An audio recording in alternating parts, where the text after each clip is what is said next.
Yeah. Yeah. Yeah. So many lies that you hear from the net, they don't get her respect. She reporting the truth, not a check. You want an unbiased opinion straight from the chest, not a bit accomplice or someone here for a check. Tune in, these are thoughts from a lawyer on a mission who goes so hard it's like she works on commission. Trolls in the comments might say she tripping cause they lack the knowledge, they don't know they missing. Got a couple current events that you like, wanna know about law from the eyes. Tired of all these blogs running lies because their agendas are disguised. Tune in to the intellect, cause I'm sure y'all missing all the facts of the case that she steady is gifting. Someone here for the people, man, it's so uplifting. If you ain't subscribed yet, then you just omitting facts.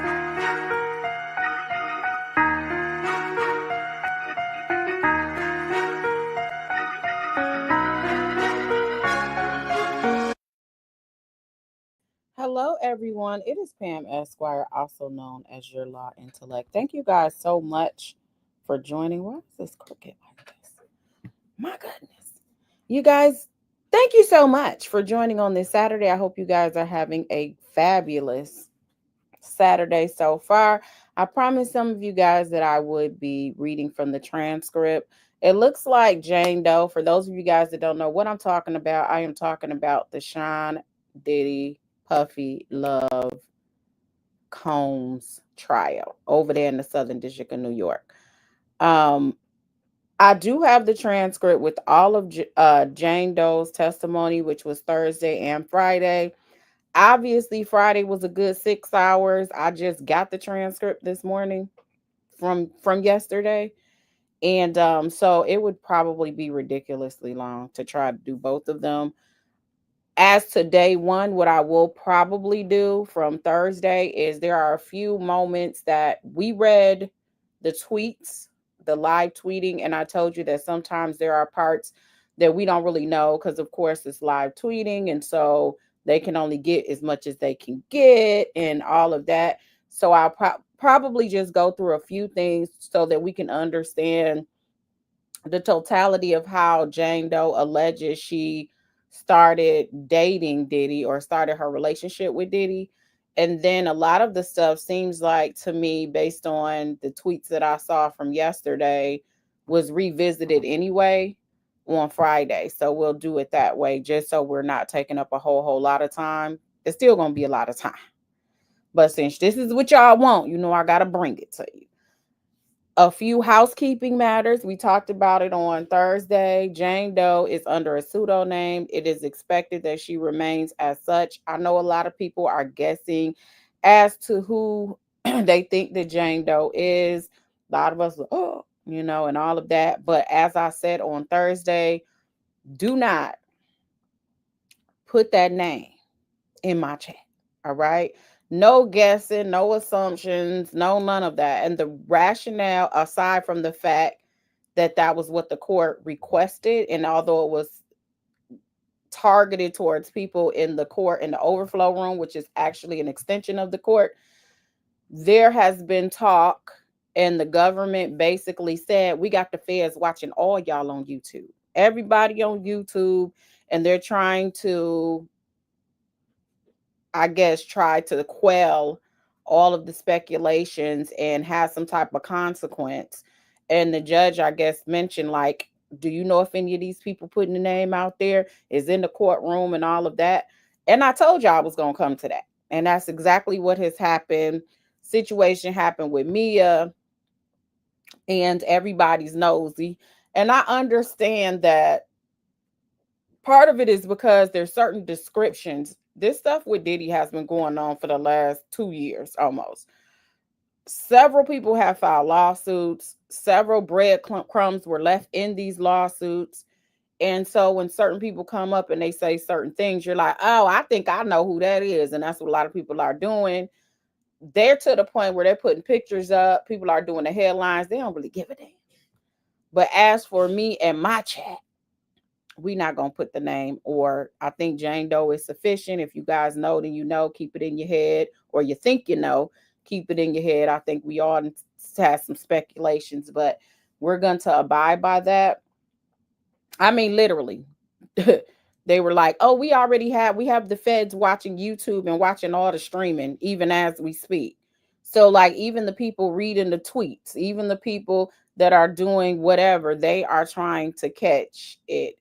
And you know what happens, you guys know, like even with the YSL trial, even though it isn't being recorded, remember with the YSL trial, the prosecutor Love, they were trying their best to get media somehow quelled, and there were admonishments for different things and pictures being taken that they alleged shouldn't have been taken. It was so much stuff that I think at this point, if they can get a reason not to allow some of the media, they fight the good fight on not allowing it. So we don't want to be a part of that. And I don't want to have to be a person that has to turn my comments off. If it comes up too much, like I said, mods block the names, block who they suspecting, and also I'll put it on members only and in the chat. And if that don't work, then I may have to stop my comments, because when I'm reading these transcripts, I don't really look over at the chat like that. That's why you don't see much engagement from me, and you guys engage with each other, because I'm trying to get through the transcript. And then I may stop when they have breaks, or stop every now and then when it's just like, those type of moments, to see what you guys have to say. Or if you do super chats and those are highlighted, of course, I'm going to say those. So I'm not ignoring you, but I'm just trying to get through these long transcripts. Because if it took them 6 hours to do it, how you long think it's going to take me to read it? Okay. So anyway, yeah, the YSL trial is finally over. Nobody was convicted of unaliving anybody. It was a bunch of pleas, and Madam DA is still saying she think it was a win. So who would have guessed? I'm not sure. Can you set your chat to where I think you can, but I just don't know how to do it, and I don't think this is the time to try to figure it out right now. But I didn't even think about that. But I think there is a way that you can do that. You said put a banner up. Okay, let me see if I can make a banner.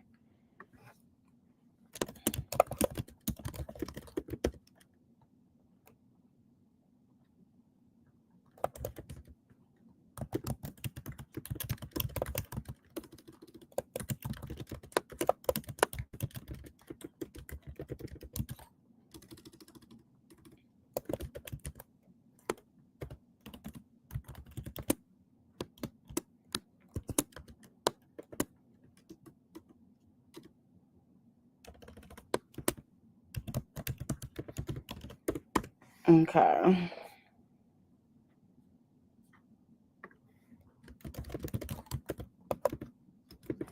So there's that.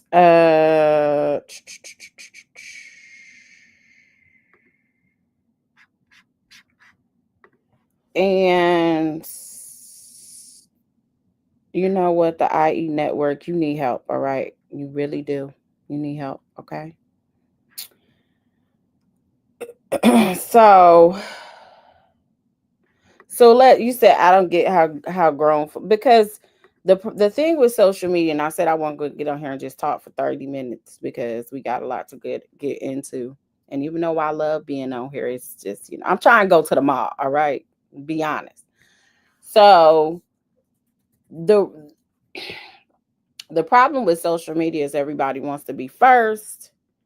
Everybody wants to have the story that the next person. So when you have 30 people covering the same thing, then everybody wants to be in that top percentage of the go-to of the channel. And the only way to even be in that top 10 for a lot of people, they feel like they have to have a shock factor. They have to have some breaking news. They have to have something that nobody else has. And this is why you get clickbait, where people will say something happened that really didn't happen, or something to play on words, or something to garner your attention, because they want you to go to their platform instead of everybody else's. So it's like a survival of the fittest type thing. I'm very straightforward with my platform. I stick to my lane on what I do and what angle I'm coming from. When you all have legal questions or me just trying to get the mindset of we put the facts with the law and that's it. Do we have a level of animation to it? Yeah, because for a lot of people, they don't know, a lot of attorneys, their undergrad is in theater. Like, I mean, you have to put on a case in front of a jury and you have to keep the jury's attention. You will have jurors yawning and falling asleep and all type of stuff. And so I am going to do it in a way where it's not like monotone when I do it. But for the most part, our goal was to kind of show you how the system works and people that aren't as familiar and put it in a way that's lay person instead of legalese.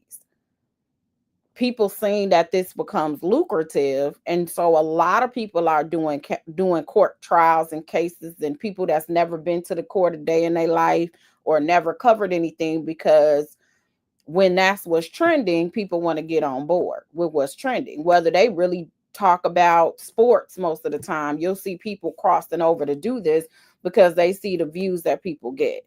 But in order to be a person taken seriously, they feel like they have to have something that you don't have. So like you'll see when I got transcripts, other people gonna get transcripts. When I started doing documents, everybody started getting documents. Like you're gonna, and I'm not saying I am the initiator of it. I'm just saying the ones that were coming in my like recommendations, a lot of them weren't doing that before. Again, I'm not saying I authored it or anything because I only been on YouTube like 3 years. But what I'm saying is when people see things trending, they'll go from talking about Real Housewives and all of a sudden everybody pulling up documents. They don't know if they don't care if they don't know what it means. They don't really know what it says. They're bringing the content because it's financially lucrative to do so. My purpose when I got on here, of course, I spend money on documents and transcripts. So I asked, like, hey, y'all want to hit that Cash App or you want to do the super chats? But my purpose on here was not initially just like, okay, I'm just trying to be a multi-millionaire off of YouTube, because I still am actively practicing. A lot of people, lawyers on here, are not actively practicing like that. So they have time to make this their total, situation. So that was not really my intent. So I don't do like clickbait. Typically, what's in my title is actually what happened. So yeah, you said the summary sounded like a total mess. Well, we see. It's crazy that it's survival of the fittest on YouTube because most of the viewers have their favorite channel, so they listen to the same thing on. Yeah, like you can. I listen to Armand. Armand is funny than a mug. How he's, and that's more like, remember, like when I was going into the courts, like a whitehead, that was federal court. So I had to take notes. When I first started covering, Tory Lanez didn't allow cameras, so it was notes. When I was covering Ernest Williams, until I started recording, getting somebody to record some of those hearings, it was just hand notes. So y'all know how I'm the same way. So that's why Armand is funny to me, because it's like he sees it like he's reporting it in a way where he's doing it on his own style. And I can appreciate that. He's not trying to be the next person. He's not reporting in a way that this person. So I like how he reports it. And he's doing it straight from his notes. And one day he might say Diddy got it. The next day he might say the government got it. And I told you guys this is like a tennis match. So that's what happens. So anyway, he is hilarious. I have to, and I met Armand on the Tory Lanez, and he was more pro Meg, and but he still was just cool with everybody. Like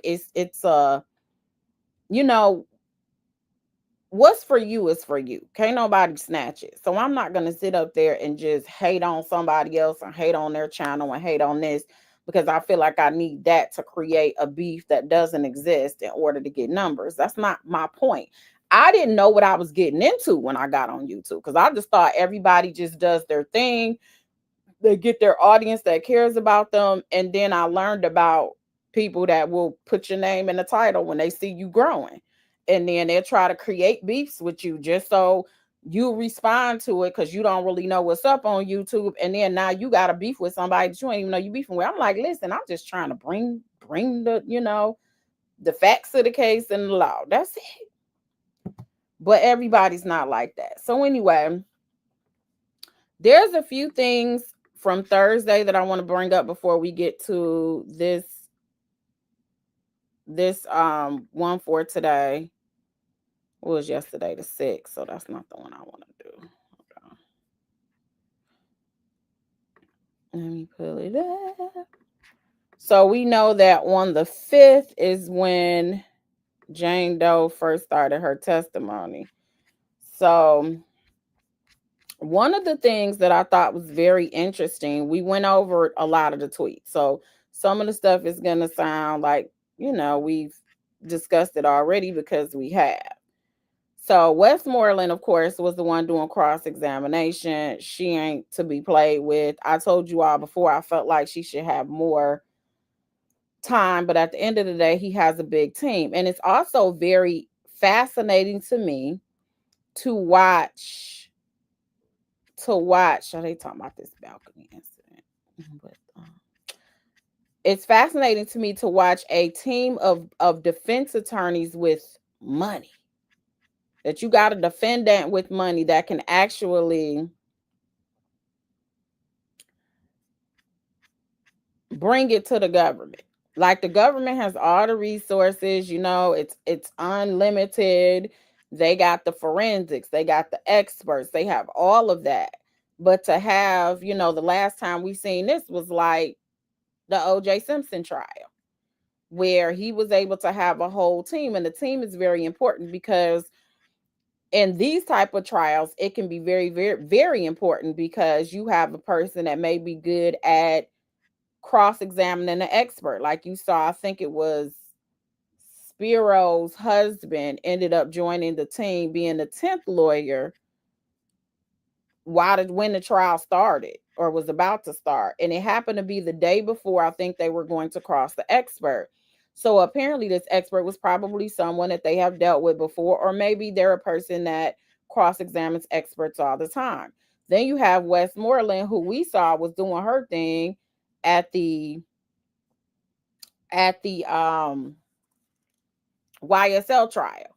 And I like her style because she's very clear and concise, and she does not waste time and she does not waste her questions.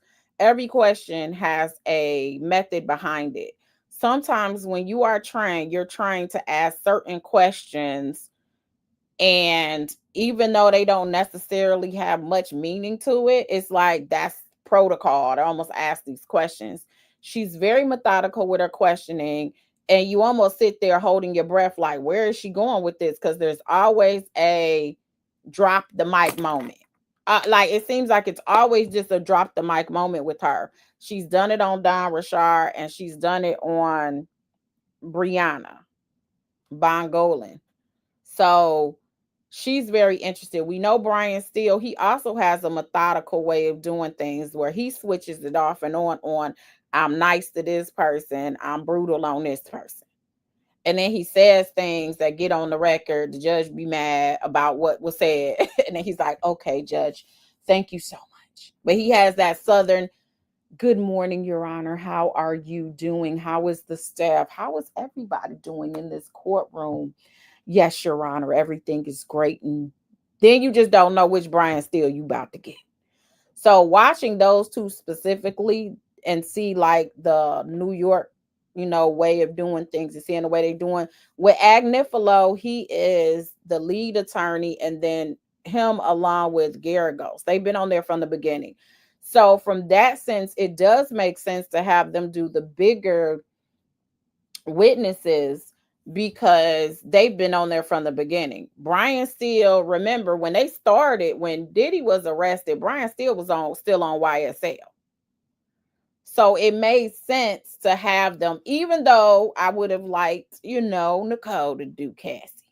But it made sense because that they were more familiar with the every little intricate part of the case, and Brian Steele and them came on like 2 or 3 weeks before trial was about to start.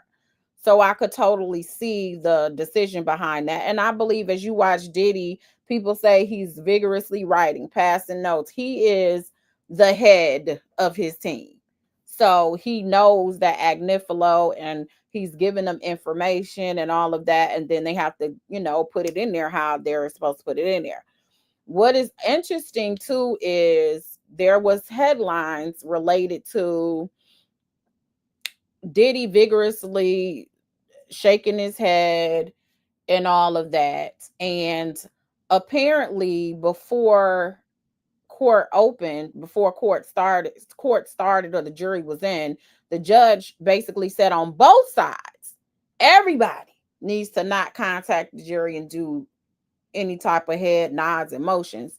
But when you read the transcript and see how this was, started on them even admonishing Diddy, it was because there was a complaint from the government, and it's in this transcript that they felt like Diddy was vigorously doing this and nodding his head and all of that. So that was actually in the transcript, and the judge was like, "Well, I'm gonna keep an eye on it." So the government complained about it. And so that was part of where it came. So people that kind of put the transcript up, but only put Diddy being admonished because they seen that everybody was like, oh, Diddy was admonished because he was being vigorously shaking his head. And the thing about that is there a line? Absolutely. When you're sitting there as a defendant. But if you believe somebody is just lying on you, for the average person, or feel like they're not being as truthful or whatever it is, and you're sitting there facing 30 years to life in prison, you might be like, what you just say? No, this just and then when you know that your attorney then dropped the mic on something or caught them up in a lie, you kind of looking at the jury to see, like, are they connecting with my people? So I could kind of see where it can happen, but the government feels like it's influencing the juror. So that's what their problem was. I don't know how they came up with it. They said they feel like maybe him looking like he's, I don't know. Somehow they said they felt like that was influencing the jurors or whatnot. But anyway, so we know that Jane Doe, she talked about how she first met him. So I want to restart with that. How she first met him being Sean Combs. Make sure you guys hit that like button, okay?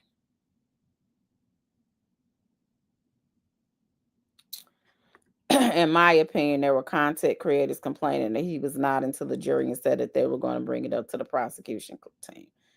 This is so petty. Like, that's all I'm saying. It's like, but that's what you're gonna go through. You have people that are pro all the victims and they hate Diddy's guts because they seeing how he was. Their fave was really behind the scenes, allegedly. And then you got they apparently they said though in the courtroom it's a lot of Diddy supporters. So I don't know. It just, I've never seen this type of, and the judge can only control again what's in the courtroom, unless you're in the courtroom and you bring it out the courtroom and bring it on your platform. But it's all over the place. Where it's like some of the people reporting on it and all of the shenanigans. Like I said, on Tory Lanez, it was drama in the hallways on Tory Lanez. It was us against them, people fighting, people with signs. It was crazy. So when it comes to a lot of celebrities, people have their faves on either side, and it becomes a circus as opposed to justice.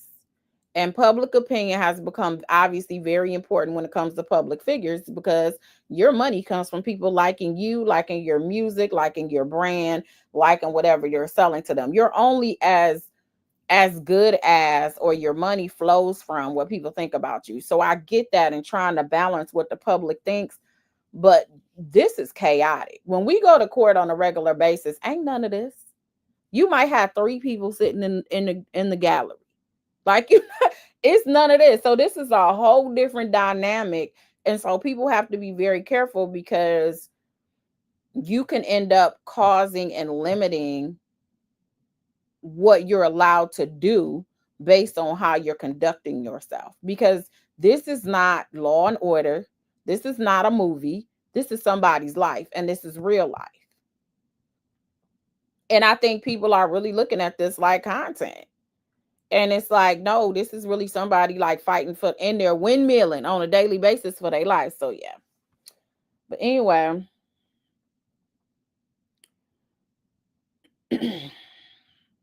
what? Queen Brielle said Diddy asked the cartoon artist to soften up his pictures. I hollered when I read that. See, I haven't heard that. I haven't heard a whole lot of stuff. And he may have. Because they do. I mean, it's a sketch artist. What y'all think you going to get? A family portrait? Tony Smith, this is so kind of you. Thank you so much for gifting 10 memberships. I appreciate that. Queen Brielle, thank you for gifting the 5 membership, as you always supporting the channel, and I appreciate that.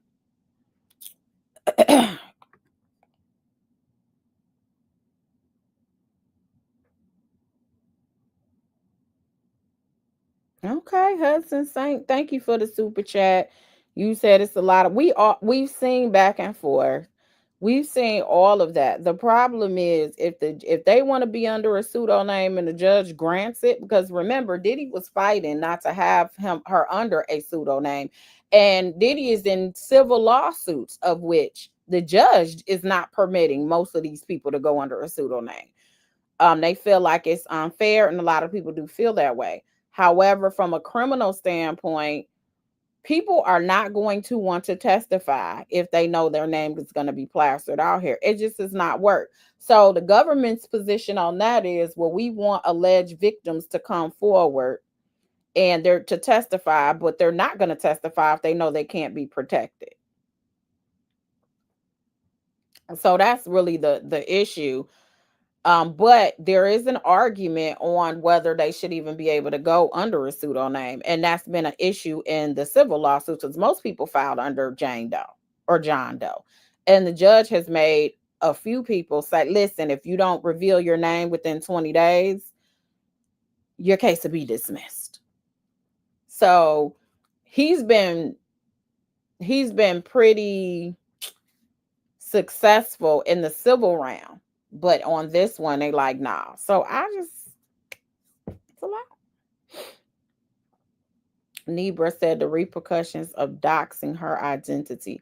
So the judge has its own order, and they can try to hold you in contempt of court, especially if you are there at the court. So that's the issue. That's why he was at. Now, whether you can do that at random people that just got the transcript and isn't in the court, then I don't know. I can't say that that's something that I even know about or experience. I'll look into it. But when it comes to those inside the courtroom or in the overflow room, which is an extension of the courtroom, you're in contempt of court if you don't follow the judge's order. So we all know what can happen with contempt. You can have money fines, you can have jail, you can have all type of issues that happen for being in contempt. Be banned from the courtroom. It was all this stuff about people getting banned from courtrooms. It's just been so much drama, especially for the people that's getting numbers. There are 2-3 top people getting numbers on this, even though there's several people standing in the line for hours to get into the courtroom. And it's always somebody saying something against them. I guess they probably are trying to get them out the courtroom so that they can get their numbers. But nonetheless, I hope that kind of answers your question. There are some states, specifically when you dox, they're trying to create laws for it. But is it something that's just like you can just go to the police and say this and that? A lot of times you can't, and a lot of stuff is public record. Like you can almost Google a lot of stuff at this point. But yeah. So anyways, let's see. Let's go in. So I want to go back to June 5th, where she talks about how she met Diddy. So this is how she met Diddy originally. So how did you first meet Sean? Well, I first met Sean on a girls' trip to Miami. And about what year was that? Late 2020? And how did that girls' trip to Miami lead to you meeting Sean? At the time, Sean was romantically involved with one of my girlfriends. And was the girlfriend one of the girls who you went on the trip with to Miami? Yes. Who paid for the girls' trip you took? Sean. So let's picture this. Sicily, 1920. Okay, no. 2020. Jane was invited on a girl trip to Miami with her homegirls. Her homegirl was dating Sean, and Sean paid for the trip for her and her homegirls to come to Miami. Now, it sounded like it was just a girls' trip for them, but because he has a house in Miami, you'll see he invited them to his home. So that's how it originated. I was kind of confused as to whether they all went to his house originally and was just kind of staying there or whatever. So there's that. So Sean paid for the trip. And where were you all staying? She just said in Miami. So it wasn't at his house. And how did you first meet Sean on the girls' trip? He had invited us all over for dinner and like a thing at night. And I remember we went all over there as a group to his residence in Miami. What residence is that? Star Island? Do you remember the address? She remembered the address before, and then they asked if she knew him before then. And she said no, she did. She knew she had been at some place where he was there for a Father's Day celebration. So how long were you in Miami during that 2020 trip? Oh, we were there for about 5 days. And on how many of those days did you see Sean? About three or so. And what do you remember doing with Sean and your girlfriends on the first day when you saw him? I remember it was at night. We went over there and I just saw Sean and he was really charming, really nice. And I was already drawn to him like pretty instantly. And he was really hospitable, really sweet, really friendly. We had a nice night all together. So you go there with your homegirl, who her man or whoever she dating Sean, then paid for the trip, and you drawn to him instantly. You said that night started out at 2 Star. Is that right? Yes. And where did you all go from 2 Star? We all went on the yacht. What happened on the yacht? We were just having drinks, partying, being friendly. There was a little bit of flirting going on. Just a nice night all together. And when you say a little bit of flirting, between who? Between Sean and I? And you said partying? Were you using drugs that night? No. What, if any, private conversations did you have with Sean on the yacht? So this is how this all started, from the yacht. I ain't get that from the tweets either. At one point, I had to use the restroom, and he happened to be there as well. And that's when we bumped into each other, and he was like, "Take my number down. Let me get your number." And we exchanged numbers then, and that's when we decided we should have a nickname. And he said Bert, and I said Ernie. And then, yeah. So they on the yacht and they pass each other going to the bathroom, and he like, "Yeah, let me get your number." And she like, "Okay," even though I'm there with my homegirl. So that's how the whole Bert and Ernie thing came up. Probably wanted to put their names in the phones like that so you wouldn't even know who the heck they was even, referring to or whatever. And so did you exchange phone numbers? Yes. And after that, were you in contact over the phone? We would text message. So then they get into all the drugs and stuff that happened on the trip, and who supplied the drugs, and what the was it, pink powder, what it looked like, did you know what it was, and all of that. And how many times had you done drugs before this? She said two, some years. She knew the exact years that she had it twice. And when did you and then what do you remember from your last day in Miami? So this the last day in Miami. I remember he invited us all over for a movie night, and we were in the theater and all watching a movie. Where was the theater? Inside of his residence? What do you remember happening while you were watching the movie with Sean and your girlfriends? I remember he texted me and he was like, "Are you okay? I'd like to take you out." And I was just saying to him that it just felt a little complicated in the moment, but like, we'll be in touch. So you with your homegirl in her man theater, she probably next to him, cuddled up watching a movie, and he texting you.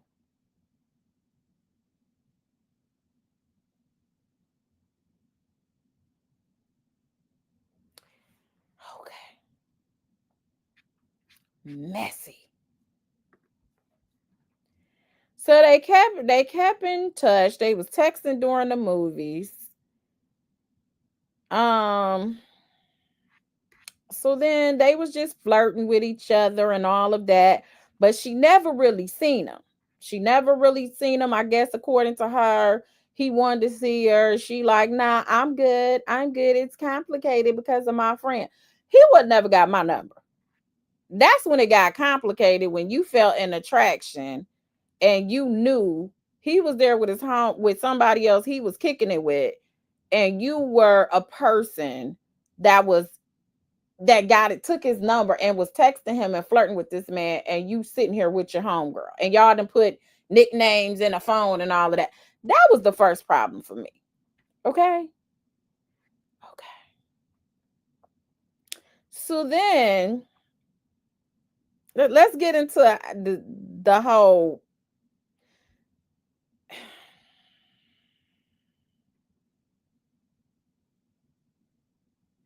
Wait a minute. So let me go back because I think it was something.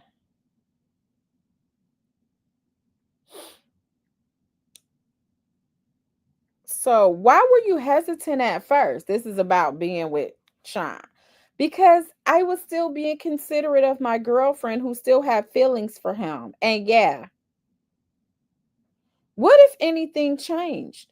Well, my girlfriend ended up getting engaged and she moved overseas and became a fiance. And so I felt that she was okay and that I could potentially entertain this Sean thing. And about how long after that Miami trip in November of 2020 did your girlfriend get engaged to someone else? Fairly quickly. And if y'all recall from the other video, according to the tweet, the girlfriend wanted to leave because she noticed something, little something going on, or she felt like it was some flirtation going on. So they left at one point when there was a party on that yacht. So they left. She like, nah, homegirl, we got to go because I'm seeing what's happening here. Even though apparently the last night they got invited back at the for the movies, but yeah. So once she got the fiance, she said, I think it's okay to date Sean. And about how long after that Miami trip in November of 2020 did your girlfriend get engaged to someone else? Oh, fairly quickly. So was she seeing her soon to be fiance at the same time she was seeing Sean? Yes. And after she moved overseas, how did you feel about possibly seeing Sean? I felt more open to it. After that, what did you discuss with Sean? I told him that I would actually be in Miami already for an event and that I would like to see him. So when were you going to Miami already for an event? Late January of 2021. And did you in fact go to Miami in January 2021? I did. And what did you and Sean agree to do when you went down to Miami? He asked if he could get me a hotel for my stay, and I said sure, and that we would meet. See, he wouldn't have been paying for my hotel on no first date. No, no, no, sir. Because I don't even want you thinking that I'm rocking like that. Especially if in my mind I want more than that. Let's go. What do you remember about the first time you saw Sean on that January 2021 trip? I remember when I first saw Sean, he walks in the door of the hotel room and he was just like larger than life. Now, we've heard that larger than life phrase a few times. He had a very big personality, super charming, very, very passionate, even just in how he speaks, and just overall really charming. And he was just immediately immersed in conversation with me. And where did you spend the first date with Sean? We spent it at the Intercontinental Hotel in a room. We had dinner there on the balcony. And how long did your first date with Sean end up lasting? I would say 5 days. I want to focus on the beginning of the first date. At the beginning of the first date, what, if any, past relationships did you discuss with Sean? So this is what had everybody speculate. I was very open with him that I had previously dated somebody who he was really close to, and that I understand that my child's father and him had dislikes with one another. So there were actually two things she had to disclose to him. She dated somebody he was close to, and the dispute with the baby daddy. And he was very, very vocal that he didn't care, not about my past girlfriend and not about my child's father. And then the only thing maybe he had concerns about was the person that he was really close to. So he wasn't worried about the baby daddy. Because probably in his mind, he like, oh, we don't get along. That's cool. That's what's up. But he was more concerned with the person, I guess, that he's actually close to, that she dated. I want to make sure we understand that. So first you said you've been in a relationship with someone who was really close to Sean. Is that right? Yes. How long before this first date in 2021 had that relationship with someone Sean was close to ended? Oh, I would say 2015. Are you estimating? Yes. And then you mentioned that your child's father was someone who did not get along with Sean. Is that right? Yes. And how many children do you have? One. And did you and Sean talk about those two relationships on your first date? Yes. And generally, what did Sean say about them? Generally, he just said that he didn't mind and he was okay. It didn't matter. What, if any, past relationships with Sean did you talk about during the first day? So now he got to come clean.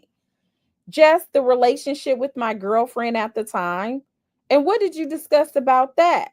That he just said that was really more like a friendship more than anything. And it wasn't really as romantic as maybe she had assumed it was. So he downplaying a relationship with her girlfriend. And so after you clear the air about your past relationship, what happened on the rest of that first night? The first night with Sean. We made lots of love. I remember it was just amazing. And I remember it was like morning time, and then we just decided to go for a walk on the beach. So where did you see the sunrise that morning? On the balcony? With whom? Sean. And then after that day, what did you two do for the rest of your trip to Miami? After that, we went on a proper date night. So after they was in the room making love, and it was amazing over and over, he said, all right, I'm going to take you out to a restaurant or something. So we went to a restaurant. We got dressed and we had made more of a mellow, like one-on-one sitting and properly date night. And they spend the next couple of days together.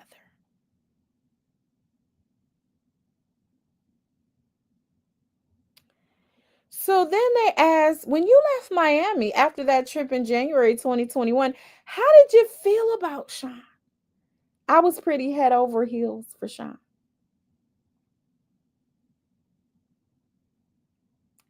So basically, after he went on the first date, they went on the first date, physically seeing each other in Miami. They was getting it on all up in the hotel room. Then he took her out and they talked, and it was probably such a deep conversation, and she was already basically head over heels for him.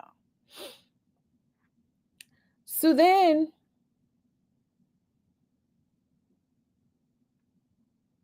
they ended up going to Turks and Caicos and all of that stuff, and got on the private jet and all of that good stuff. And we went over that already, so I'm not gonna go over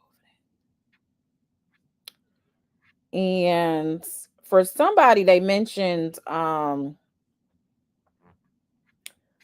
open relationship.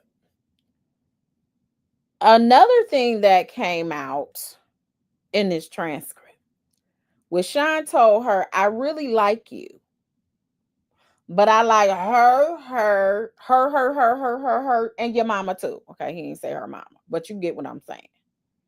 She said, it's cool.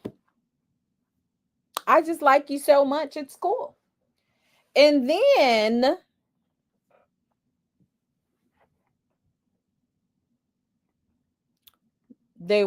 she was asked, well, were you expected to be monogamous? She said, I just liked them so much, so I was monogamous. So she chose to be monogamous with them. It wasn't an indication that he was like, you got to be with nobody but me or any of that stuff in this transcript. So yeah. She's ruthless said all these women know what's up. Bagging a rich man is a go. Remember the turkey baster air. She was in love with him she said it was an instant connection when she met him. So this is a lens of somebody in love with Diddy who actually told her. I think Diddy came to a point in his life where he realized I ain't even gotta lie. Like I said, Neo, that's why I bring them up all the time. When you get to a certain level, there are so many women that want to be with you and they just want to be kept, that he's like, hey, it ain't tricking if you got it. So if I tell you, so then I feel like I don't have to hide that I'm dating A, B, C, D, or E. I don't have to worry about you going through my phone. I don't have to worry about you being mad on Instagram, because in my mind, I told you, if you want to be on my roster, it's a roster. Okay. This is not just one little boxing match with me and you. This is a roster. So if you want to be on it, you can. And that's where a lot of the issues come up, because she would see things on Instagram and see things of him with other women, and you cannot be with someone on a non-monogamous basis and be in love with them like that and properly function. I think she thought she was like a lot of women do. They think they could change somebody and that they're more special than the next person. And I believe that that's what was happening here. She thought if he see, how I am and I'm willing to do anything to show that I love you, then maybe he will make me his number one instead of his number 15. He did. Nick Cannon. Nick, you better be careful, bro. Prime example. Whatever happened to getting a damn job? I don't know, because they're making this into her financial dependency on him, as y'all know. So those were just a few things that I wanted to get a more clear understanding on. Because she does talk about a lot of this stuff tomorrow. So it was a whole lot on the first day about the drugs, and she had only done it twice before. He brought the drugs, because that's part of the predicate act of him distributing drugs. So that was a lot of that in this first day of her testimony. He took her on a trip to the Bahamas, and basically they were there for a long stretch of time. And so he wired her $10,000 because he knew that she had been there and she wasn't making her money as an influencer online, because she said she made her money as a model and being an influencer. So this is the part. After the end of the trip, how did you feel about Sean? This is after the Bahamas. Now, this is after the $10,000. She said at the time in her life, it was a lot of money for her. After the end of the trip, how did you feel about Sean? She said, I was even deeper in my feelings for Sean. I want to say we even started using the L word. And I was really deep in it. See, this was his love era. He was loving everybody. He was loving the dogs, the cats, the toads, everything. He did a whole album. I'm in my love era. I'm Brother Love. My middle name is Love. So he would even sign his name as Love at the end of text. Okay. So they were using the L word. And I was really deep in it. I really fell head over heels for him. And what was your understanding of the status of your relationship when Sean at the end of the trip? He had made it really clear to me that he really liked me but that he was seeing multiple women. So he was open about that with you? Yes. I was okay with it. Why were you okay with it? Because I liked him. And so I was okay with it. Did you have the sense that you had the option of a monogamous relationship with him? No, I didn't have that sense. So basically, she's already testified that he never gave her the impression that she would be the only one. So, what was your understanding of whether Sean would be seeing other people romantically while you were in a relationship with him? She says, I understood that on his end, it was an open relationship. And what was your understanding of whether you should see other people while you were in a relationship with Sean? In my heart, I just wanted to see Sean. So I was monogamous. So she's saying he never told her you can't kick it with other people. You can't do any of this. This is her choice. And they're probably getting it out there because she probably told them that. And so that's going to be part of Diddy's defense. Listen, she knew what was up. But as long as she was making a couple of dollars, she was willing to play a certain position as my girlfriend on this basketball team I got over here. How long did your dating relationship with Sean last until his arrest? Do you know when he was arrested? I think it was August of 2024. Are you estimating? Yes. But did your relationship last through 2024? Yes. So she was with him till December-ish at minimum. At some point during the period between 21 and 24, did you and Sean take any breaks from your relationship? Yes. How many do you remember? I think maybe 2. I can't remember at the moment when they asked when was the first one. Was the second one longer? Yes. About when was the second one? October of 2023. And how long were you on break from Sean starting from October 2023? About 4 months. When did you get back together with Sean after you took that break in October 2023? February 2020, or no, I'm sorry, February 2024. Okay, so you were on break in your mind from October 2023 through February 2024. Yes. Okay, we'll talk about that more later. Okay. And then that's when she said she was private in the relationship. That it wasn't anything he told her, but she said it was something that she think they both agreed they needed to keep it private. Okay. We already went over how much he gave her to move, all the drugs, and all of that good stuff. So I think that's all I'm gonna read off of here for now, because we got a whole transcript from yesterday. So let me see. Ty said, "I don't think I'm understanding the purpose of calling the witness. This still has the Fed's case in chief, right? It is. They had to call her. First of all, she's considered victim number 2. They're saying it's sex trafficking and prostitution. There's only 2 victims, which is Jane Doe and Cassie. Now, why would they call her? When you say sex trafficking, it has to be coercion, by coercion, fraud, or force. So basically, I think they're angling it towards the fraud. Like he got with her under the pretense knowing she was in love with him. But really, his purpose was to really do these freak offs with her. That was it. He didn't really want no real relationship with her.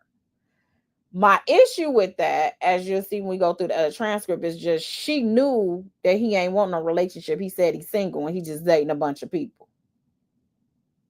And probably some of the people on his roster, he introduced some of this freak off stuff to. It's like giving somebody an inch and you trying to see where they at and you testing them out. You started out where you had a girlfriend who you met him because he was with her. One box probably checked that she would kick it with her girlfriend's man or whatever they was. They wasn't going together. She was on the list too. As soon as y'all see each other, y'all getting it in the hotel. You was basically in love with him by the time you left on your first date. Eventually, they start looking at porn, and she's asking him, like, he's asking her, you like this, you like that, you like this, you like that, and would you be interested in maybe a third party or whatever it is? And she was like, yeah, but she's saying, I guess she was saying it because she wanted to please her partner, and she thought it was taboo, and they were just doing it for that one time, and they weren't going to do it again. Somebody probably looked at that porn with him, and they was like, nah, bro, I'm not about that life. You basically said you were interested. So there are probably people on his roster, if I were to guess, that have never experienced these FOs and all this stuff. When you have a woman that's saying, I'm down with it, because there's some women that also want to engage in certain activities too. I think it feels like they're trying to paint that there's no way a woman would just consent to this because of how disgusting it is or how they perceive it from a moralistic standpoint. That's what I'm picking up right now. And she did a lot of things based on to please him. She ain't really want to do it. Even though we'll see later on, she set some stuff up as well. But yeah. I believe that. I think she would have done anything for his approval. She has in certain the real sassafras said they popped up on Sunday night and arrested him rather than let him turn himself in on Monday, and they've been negotiating that for months allegedly. Yeah, that's what his attorney said when Agnifilo first was doing press conferences outside of these bail hearings. And he said that he felt like it was for the show of getting him arrested when he had been talking to him and was like, when can I turn him in? That's allegedly why he moved to New York. He, as the attorney, kept the passport to him and his family, said he want to fight this head on because Diddy, like, I ain't do nothing wrong. It's just my personal life and my consensual relationship all on display, which I'm sure all of this is embarrassing for him and everybody connected to him. Because you got, we get into that, but anyway, okay, let's get on to this other transcript. Now let's see. So this is from yesterday, and I'm going to read this because I didn't even go over any of it yesterday. So we're going to read the entirety of the testimony from when it starts. Okay, guys? Okay. So here we go. And this is Miss Comey, who is doing the direct examination on Jane Doe. Just a few follow-up and another sidebar is that she's probably going to be on the stand about as long as Cassie was on the stand. So after this week, I think the government may have said they got another week left in their case. So that's what leads me to believe, because I was like, is Christina Coram about to pop up and be the big honcho against her boss? But it seemed like as much as they brought up her name, she would literally have to be on the stand for a week her own self. So I don't know. And I'm sure they're going to have a psychologist come on to explain some of this. Thank you so much, Anita and James, for the cash apps. I appreciate it. So I don't know if she's testifying or D-Rock. To me, D-Rock would need a week. So I don't know. Some people were saying they named her as a co-conspirator or something in court. I don't know. And I responded that when you look at the enterprise part of who was a part of the conspiracy, they basically say security, chief of staffs, or people high up in his business or organization, personal assistants. They name a whole lot of people. So you can kind of guess who the unindicted co-conspirators are considered. And because of that, when they put assistants in there, yes, every personal assistant is going to plead the fifth, or they're going to get immunity or not testify, because you basically are saying they're a part of it. So why would they not say, well, I'm going to invoke my right, or, I need an immunity, because you said it in the indictment. So people kind of like, if there was no crime, then I mean, why? It has to be some type of crimes, or he wouldn't have even, they wouldn't be all these people pleading the fifth. You basically said that they are considered unindicted co-conspirators in the indictment. So anybody, any attorney would say you need to get immunity, like anybody. So I don't know. But anyway, so this is a few follow-up questions from yesterday. First, how many, if any, trips do you remember taking with Sean to Las Vegas during your relationship? I remember one trip. And do you remember about when that was? I would say maybe in 2023. And are you estimating? Yes. Do you remember how you got to Las Vegas on Sean's plane, on his private jet? Yes. And do you remember how long you stayed? About 2 nights. And do you remember generally what you and Sean did over those 2 nights? He was performing at a hosting an event, and at the end we were together at a hotel. Do you remember what happened at the hotel? I do. What happened? Sean wanted entertainment for the night, so we had that. And when you say we had that, what do you mean? We had an entertainer there. Hold on one second.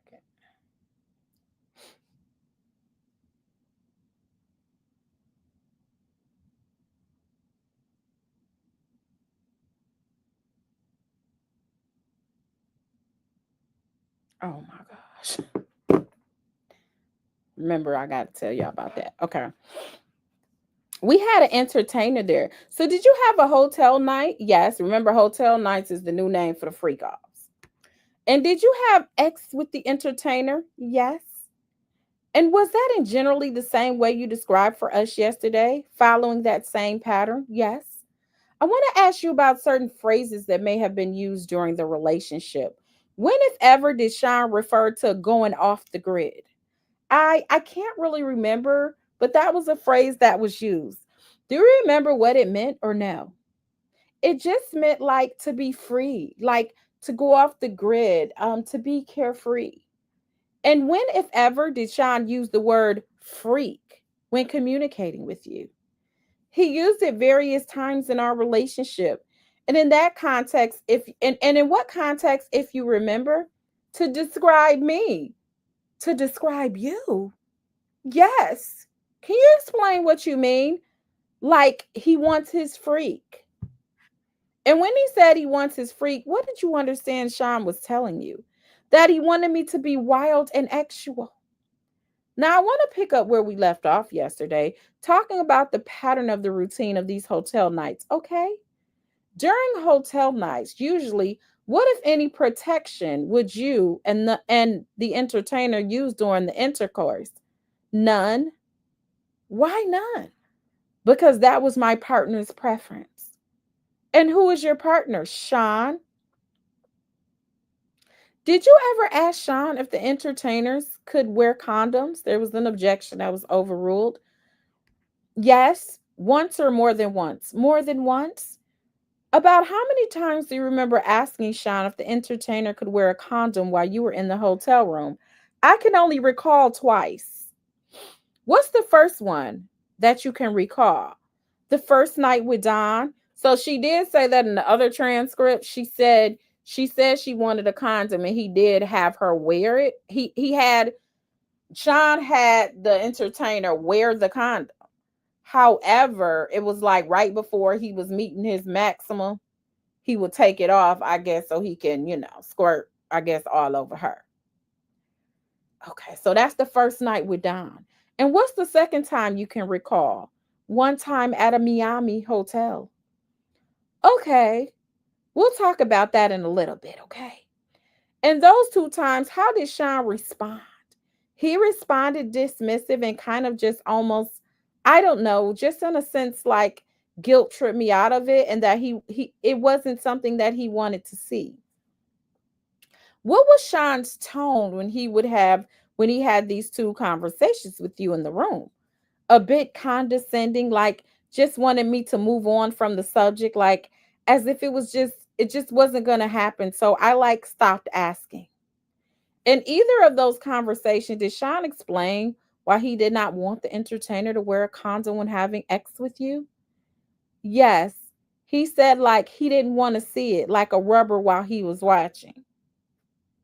So essentially, Sean Combs wanted to see the actual male part, is what the problem was. He wanted to see that male part in raw and in color. Take that, take from that what you want. About how many times, if any, did you discuss having entertainers wear condoms with Sean when you were sober and outside of hotel rooms? Can you repeat that question? Yes, I can. Did you ever have any conversations with Sean when you were sober and not in a hotel room about whether the entertainers could wear condoms? Yes. About how many times do you remember having conversations like that with Sean? Maybe a couple. Do you remember about when? Maybe early on in our relationship. So approximately 2021 period. Yes. How did those conversations come up? Sometimes, yeah, I don't remember specifics. What do you remember? I would just vaguely remember those two times where I brought up the condoms and he brought up how these men were tested. And then just another time when I hinted at a condom, or I myself am asking the entertainer if he can wear a condom. So basically, she's saying it happened multiple times, but she only can remember two times of which she actually brought it up specifically. And it sounds like the government is trying to get into all these other times, and she just doesn't. She don't recall. She don't have any, recollection of that. Do you know whether any conversation between you and Sean about whether an entertainer would wear a condom was ever recorded? Yes. How many recordings of this kind of conversation are you aware of? One. And could you tell us about that recording? Yes, this was one of the instances where I'm trying to ask the entertainer if he could wear a condom before we have sex, and he's trying to look for it. And Sean comes in and is asking what we're all trying to look for. Do you remember who the entertainer was? Don. So that was from conversation from Thursday as well. That was part of her testimony. Was this the first time with Don in May of 2021 or a later time? Oh, a later time. Also, she's saying it's something different. All right, I'll take that back. Do you know how that conversation was recorded? The iPhone was recording me. Why was an iPhone recording you and Don? Because Sean liked recording me and entertainers. Video or audio recording? Video. So you've seen this video? Yes. And did you watch it recently? Yes. Have you also listened to the audio of it? Yes. At this time, I like to pull up, please, what's in evidence. So they're going to pull up the video and all of that. Jane, did you listen to this exhibit in the last couple of days? Yes. And did you review the transcript that's up on the screen? Yes. And did you confirm that the transcript accurately captures the voice that you can hear on the recording? Yes. Your Honor, I ask that we please play the recording starting at 8 minutes and 25 seconds. And it's fine to play it for the whole courtroom.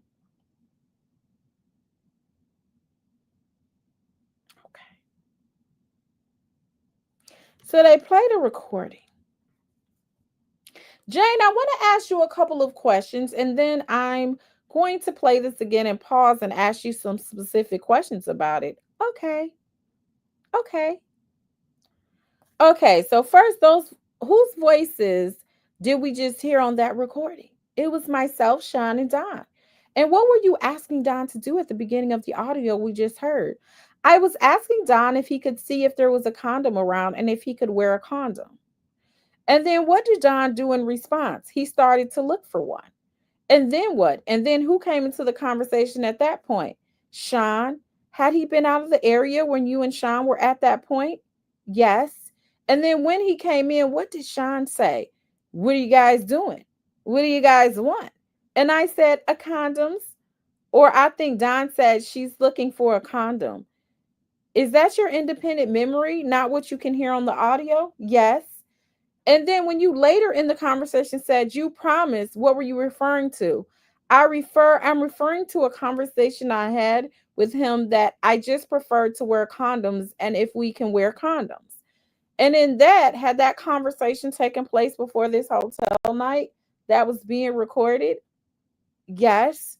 And what had Sean told you in that conversation before this hotel night? That it was fine. That what was fine? That we can wear condoms. And then what happened when you actually got in the room? I wasn't able to wear a condom. Miss Gavin, can you please play one more time? And they played it again. And they're gonna ask them to pause at a couple of parts in the audio.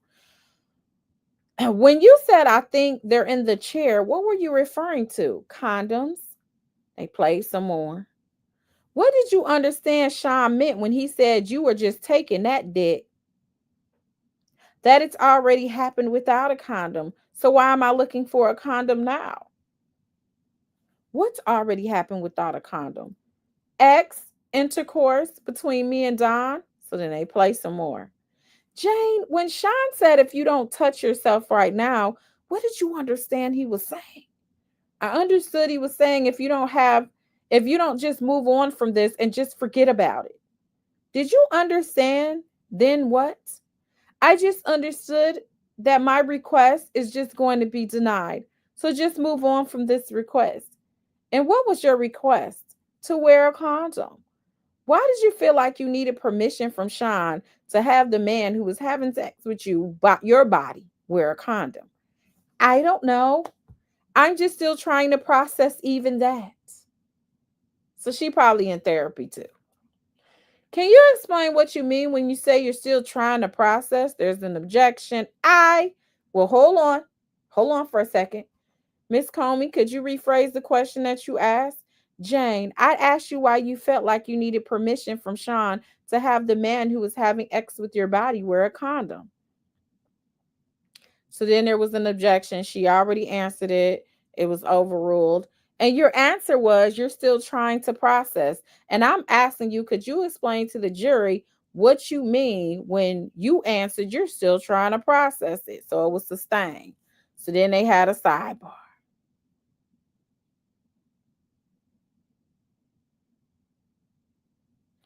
And that's what I was saying too. So Agnifilo basically said it's not appropriate because it's a question that delves into psychology. That's basically what he's saying. Okay, let's move on.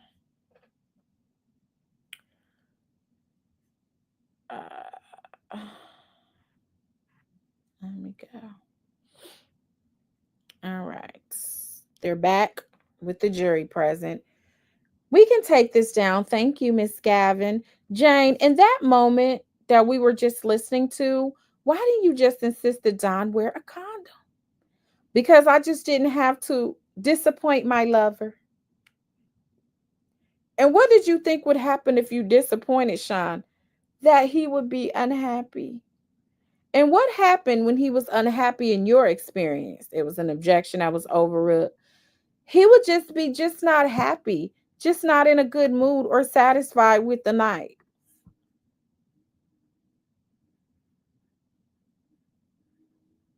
Did y'all hit this like button?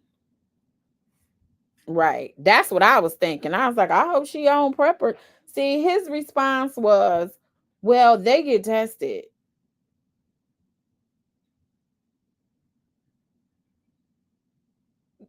What they got to do with me and my body, though? Some people be dormant for a while, okay?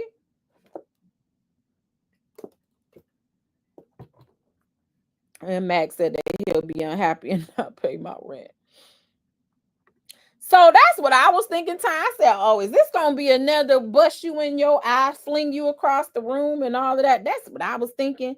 So now I think that they're going to go more towards the fraud. Like he just got with her for the purposes of doing the freak off.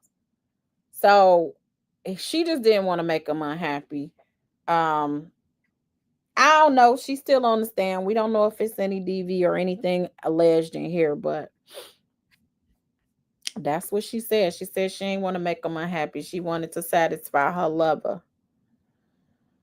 Okay, so let me see. Hold on. And what would be his demeanor be towards you? He'll be agitated. Jane, in a typical hotel night, how would intercourse with the entertainer end? with them finishing on me. When you say finishing, do you mean ejaculating? Yes. And when you say on me, do you mean on your body? Yes. And then after that, what would you and Sean do? We would have X. And would you clean up the ejaculate in between? No. Why not? Because that's not what he wanted. Not what who wanted. Sean, after you and Sean had X during a hotel night, what would typically happen next? As far as, so if you just finish a round that we talked about yesterday with an entertainer, and then you and Sean had X afterwards, typically what would happen next? He just wanted me to stay like that and have X with all of that around us. So basically, he would finish the entertainer on him, on her, and then he would want to make love to her with all of somebody else's stuff all over them.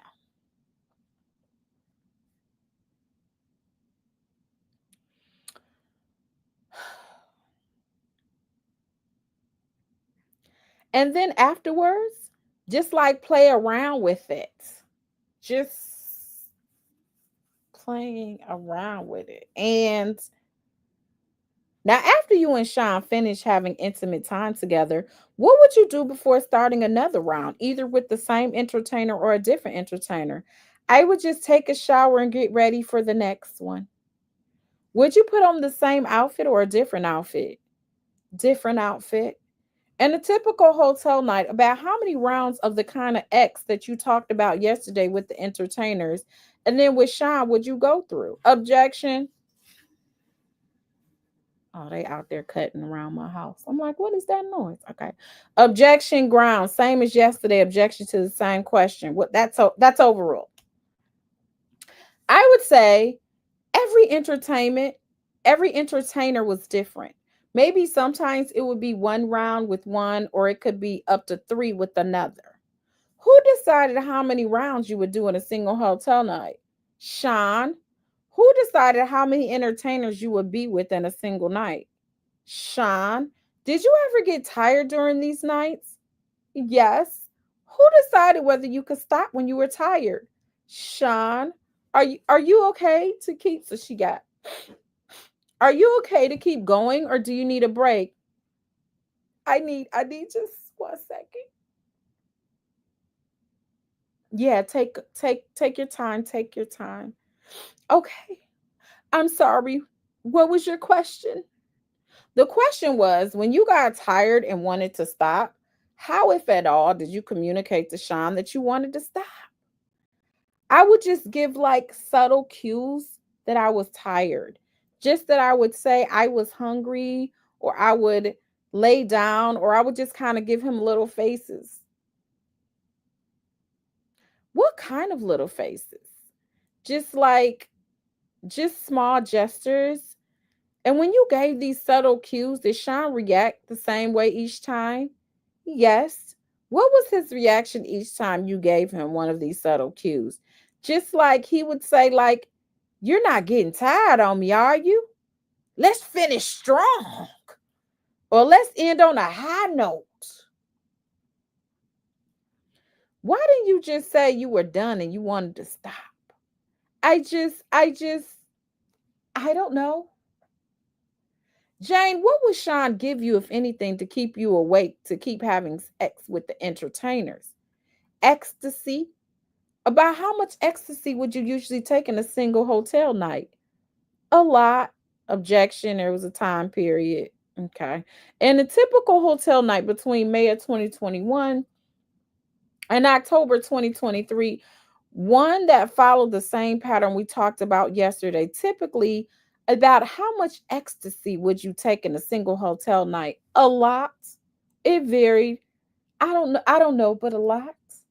Typically, would you take multiple doses of ecstasy in a single hotel night? Yes. Who gave you all of that ecstasy? Sean? Jane? Did you ever cry after one of these hotel nights? Yes. How many times can you remember crying after one of these hotel nights? I'm sorry?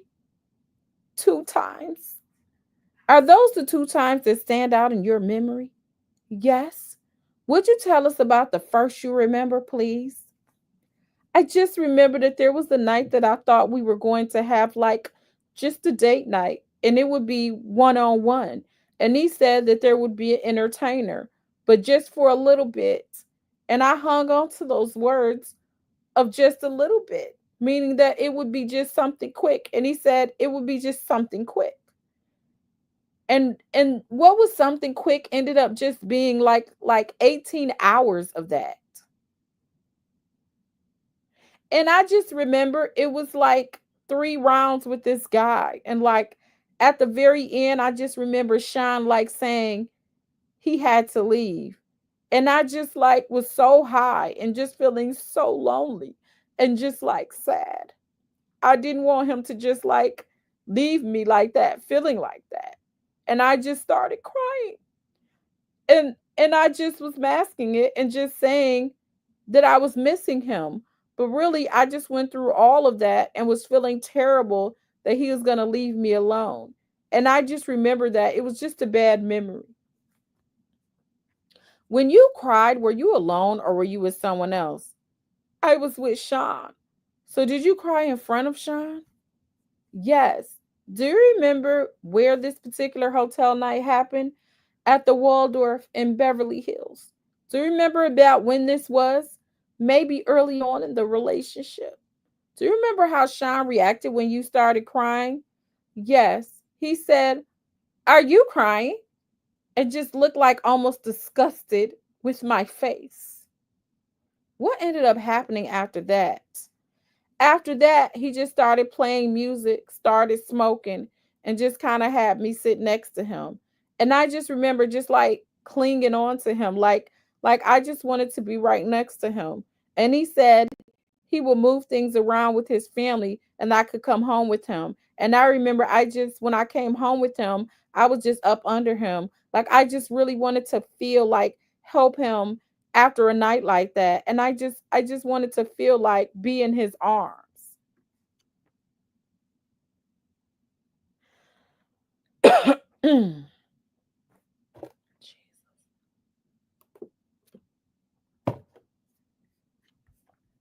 18 hours, Tiffany. I can't.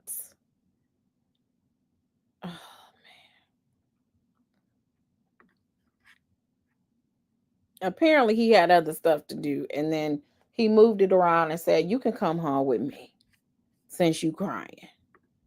And she said she was just up under his armpits. She loved him so much she could just be on his skin, just stuck to him like glue. Jane, do you remember about when was the second time you cried after one of those hotel nights? Yes. About when was it? I think just like in the middle of our relationship. And do you remember where it happened in bits and pieces? Okay. And do you remember whether you were alone or in front of someone when you cried the second time? The second time, I was in the shower with him after one of those nights. And I remember I was really blacking out this night. And that I just remember going from, let me pause. So, Jane, is your memory of this particular night spotty? Yes. So basically, when they come back with some other evidence, it's gonna make it when they come up with something else, the defense, because they probably got text or something or some conversation about this, you saying the memory is spotty. So if it ain't all the way right, she can say, I said it was spotty. I don't really remember all of it. Can you start at the beginning and tell us what you do remember from the night? I just remember we were together at his house. And then next thing I know, I just remember being in a hotel and I remember his butler. And I was so high. And I just remember embracing his butler and just feeling really high because it was just weird that I embraced his butler like that. And then I just remember I'm having X with Paul. And then I remember being in the shower with Sean and I just start crying. And he's like, "Don't do that right now. I'm effing high. I can't see this. I'm too high. I could not be crying like this." And then I just stopped crying. You said you were having X with Paul. Who's Paul? One of the entertainers.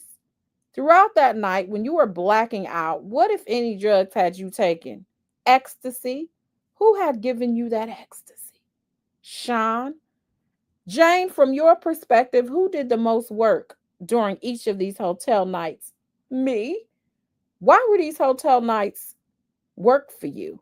Objection needs to be rephrased. Why do you say that you are the one who did the most work?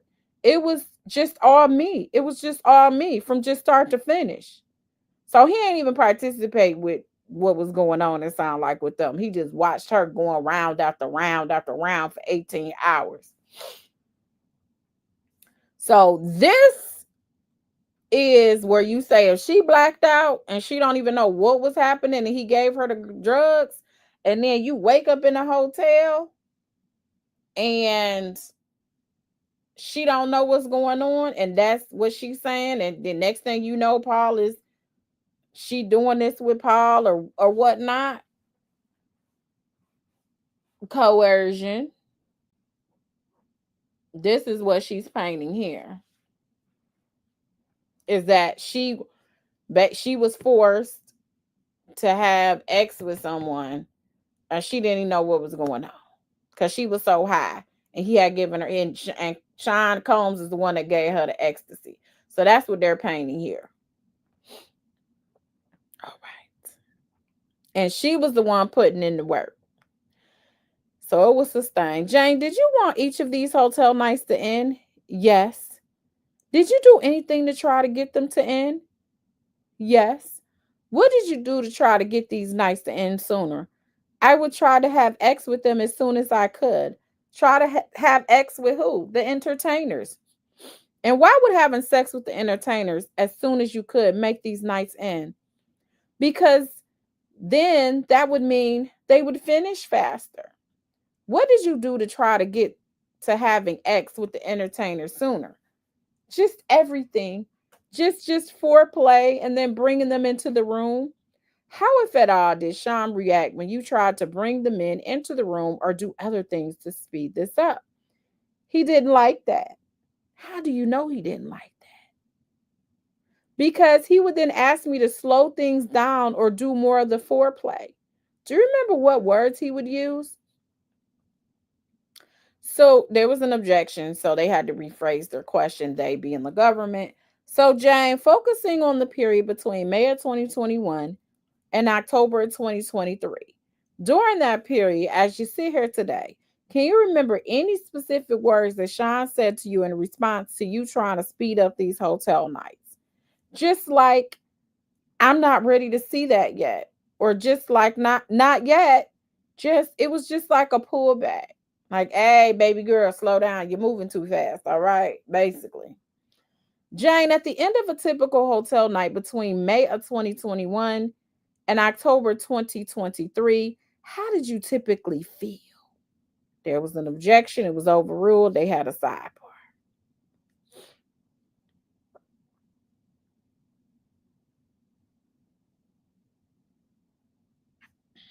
Okay.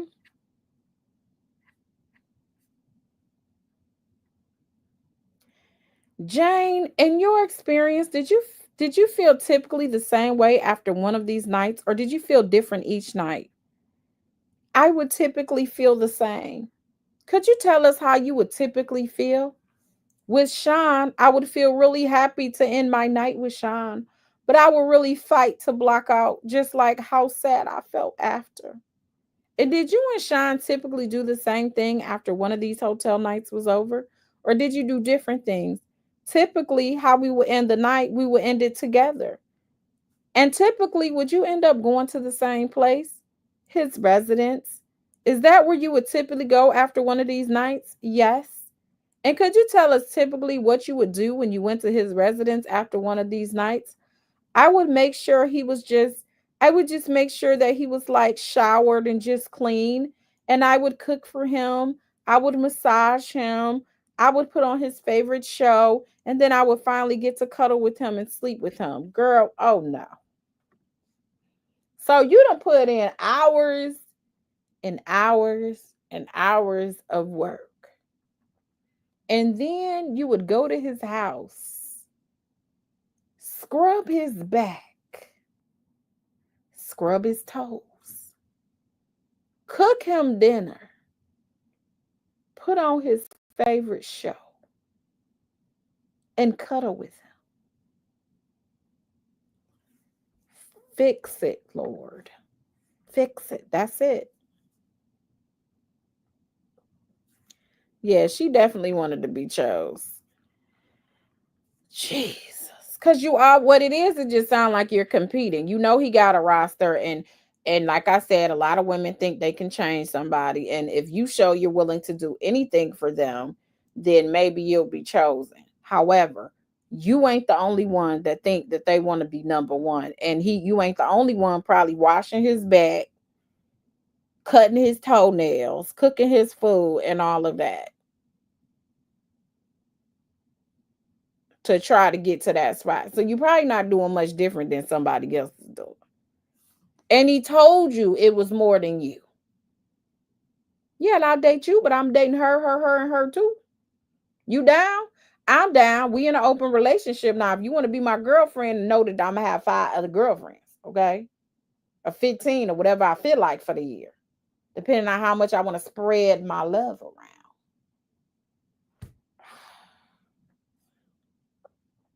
She sure did on her podcast. Carisha said, we go to better. She said that though. She was like, Carisha said on her podcast, he said, I'm dating. Said, oh, you dating? I'm having fun. Oh, you having fun? She said, we go together. He looked at it like, huh? I don't want the drama behind relationships. I don't want none of that. He was like, oh, we go together? We go together real bad. And he probably is charming. He probably be whining and dining people. He probably do all of that. But I am starting to think Carisha made a whole lot of people mad with how she was able to. But Carisha had her own identity before him. So he was trying to show he can be an asset to her because she already had her own name out here. She was a public figure. She had her own few dollars. So you had to bring it a little bit different with Carisha if you wanted to be, had her on your roster. AR said she was cool with it because the perks are a way to disrespect. Yeah, so my sister said these likes need to go up real bad. That's what she said. That's what I'm starting to believe that. He talks New York to him. All right, let's go on. Let me see if I got any super chats. Thank you, the real sassafras. I thank you for the super chat.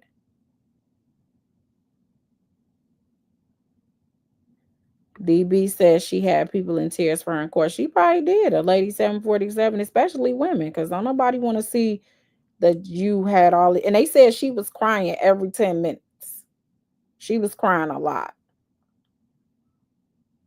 Why Sharon said, why do you think they are ignoring the after parties? Because I think that may have been more media conjured than it may have been reality.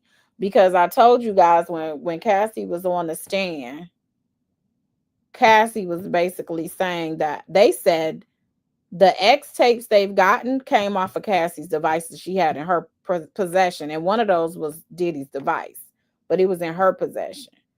And so that came up during direct of Cassie, where there was an objection and all of that. So I don't know if it was more media hype or assumptions that these after parties, and they came from civil lawsuits. A lot of these civil lawsuits talked about lace stuff happening in these wines and champagnes and rooms being opened and them not knowing what's happening. That was most of the allegations in the civil lawsuits. So I don't know. Thank you, Glamour One, for being a member for a year. I appreciate that. You know what? E Boogie said, "Child, my cootie cat hurt. Just listen. It's a lot. This a lot." Dina, the Explorer, said he and Carisha was a working partnership to keep Puffy relevant. Yeah, because she was in a new era. Because she asked, like, why you want to be with a city girl? Because he trying to stay, he was trying to rebrand himself. And she said it too, like, oh, when I was with him, he was in the love era. So I don't know nothing about what they talking about. So he was trying to rebrand himself with the whole Love. He even went as far as trying to get his name permanently changed to Love. He know he was a grind ball in the past. He know that. Well, y'all really talking about Free Diddy? You know what? My four girls said Pam, a grilled cheese sandwich is not cooking unless she was cooking turkey wings and cornbread. Wayne said Carisha brought value. Yeah, that's what I'm saying. She came with her own. You can't come, a person that's telling you, I'm a single mom, I make my money on social media, I don't have the money to pay $10,000 a month for in no rent. So wherever she was living at, or however she was living, she didn't have that type of money. And she said $10,000 was a lot to her at that time when she met her. So we can see what type of, we could imagine what type of position she was in financially. And it wasn't the same as Carisha's. So, oh, you ain't really got no money like that and you geeked over 10K? We heard of him having 100K in cash just leaving out doing an appearance at a club. 10K ain't nothing to Diddy. You gonna be geeked over 10K. You with Carisha, what you hear? 250,000. You saw videos of them in the Chanel store and her just buying up stuff in the Chanel store. She could spend 10,000 on one bag with Diddy. So he scopes, which what a lot of men do, and see like what is your value. He ain't gonna pay more money than he gotta pay, to be like you get an allowance.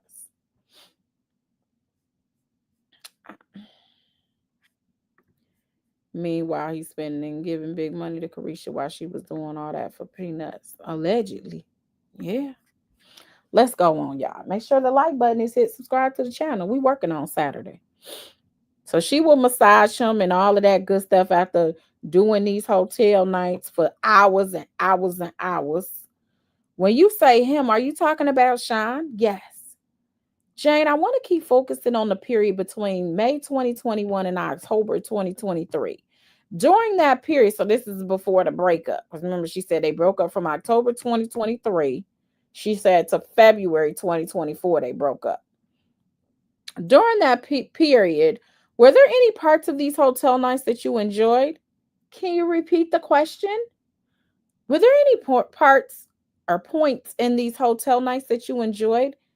Just to be with Sean. So she ain't like nothing but just being able to be with Sean after the fact. After being with an entertainer and at the very end, throughout your relationship with Sean between May of 2021 and October of 2023, would you sometimes text Sean after these hotel nights? Yes. And would you typically text him the same kind of thing or different kinds of things after one of these hotel nights? Probably just to say I love him. And in between these texts, these nights, these hotel nights, about how often would you text with Sean? Often.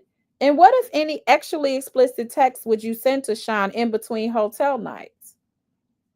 So they know the other side is going to come up with this stuff showing that she likes it, trying to, in their mind, proving that she was down for the get down. So they getting ahead of it. I would send actually explicit text messages. Why did you send Sean these actually explicit text messages in between hotel nights? Just to tell him how I was feeling. And focusing on what you just said, how you were feeling. When you sent these actually explicit text messages that you're talking about, who were you indicating you wanted to have X with? Sean? Did you ever send Sean text messages suggesting you wanted to have X with someone else? Yes. About how many times? Probably a lot. See what I'm saying? I already knew where they was going with this. So there's text that shows she was initiating some of this. And she's saying a lot. So it's like she knew this is something that can get his attention. So I think if he was with other women and she wanted to spend time with him, she said, I know how to get these Negroes' attention. I'm going to tell them I want a hotel night. I want 2, 3 people. I'm going round for round. I done been in the gym. I've been working out. I've been taking my vitamins. So I would send him that to get his attention. So, but she really wasn't happy with it. She just did what she had to do, would be with her man when it was over with. Why? Because it was part of the fantasy. Whose fantasy? Sean's. So she only did this and said that because it was to help with his fantasy. What, if any, conversation do you remember having with Sean about him wanting you to text him about the fantasy? Okay. So between May of 2021 and October of 2023, did you have any conversation with Sean about what he would like you to text to him? Yes. About how many of these conversations do you remember? A good amount. Were they all essentially the same? Yes. Can you tell us about them, please? Just like me saying that I wanted a guy, and just to kind of play up on that. Sorry, in this conversation, were you telling Sean you wanted a guy? Yes. And why were you telling him you wanted a guy? Because I knew that would turn him on. And he was just saying, like, be explicit. Tell me what are you gonna do? Like, what do you want? Something like that. Who was saying be explicit? Sean. And when Sean told you to be explicit, what did you understand he was telling you to do? To text these type of things? When you sent these text messages, did you want to be having sex with other men? No. Then why did you say you did in these messages? Because I wanted to turn my lover on. So then they pull up another exhibit, zoomed into the top message of the exhibit. Jane, who sent this message? I did. Who did you send it to? Sean. And what's the date? November 9th, 2021. And what did you write to Sean on that day? I said, I'm horny for you. And why did you send him that? Because that's how I was feeling for him. Who did you want to have sex with? Sean? Can we look at the next two messages, please? How did Sean respond? He said, what do you want to do? Be explicit. And what did you understand Sean was telling you when he wrote be explicit? To play in fantasy talk. Y'all see how this is going? So she said, I'm horny. I want to do this with you. And he said, well, let me know what you're trying to do, baby girl. And then she say, well, I responded in a way of his fantasy. So I really didn't mean what I was saying, basically, is what she's trying to relate. What kind of fantasy? Where I would talk about other men and their privates, or just something actual like that. So that's what they've come up with, to why they're gonna have text messages to show she was about it. Kathy, thank you so much. She said the only thing that stopped her from these hotel nights was him getting arrested. I don't get it. Kathy, thank you for the super chat.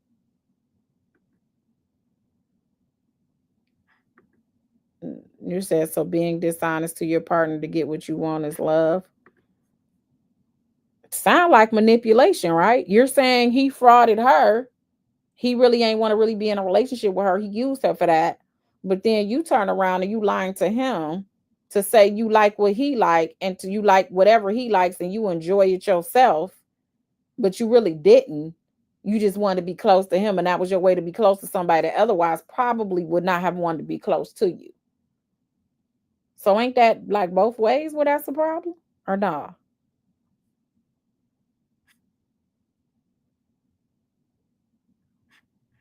Jane Doe said, when is it?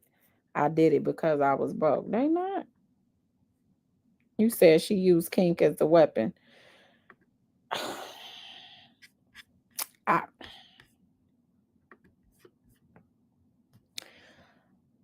so they put up another exhibit 13. I told you they're trying to get some of this out. They're trying to get this in front of the jury so it don't look like she wanted it. And the cross is gonna be, part of it is gonna be, so you lied to him, just like, so you lied to him to tell him that you wanted this, but you did. But you feel like somehow you're. I wonder if they came to her and said, you're gonna be right next to him at this table if you don't testify against him. I don't know. Anyway, Miss Gavin, can we please pull up page 13 and 14 side by side? And can we zoom in on the left two middle? Now, Jane, you don't need to read this out loud, but did you write to Sean, I want to suck pause DICK while you give me that strong stroke game? Girl, she said yes. Why did you write that? Because I know he would like that. Did you actually want to do that? No.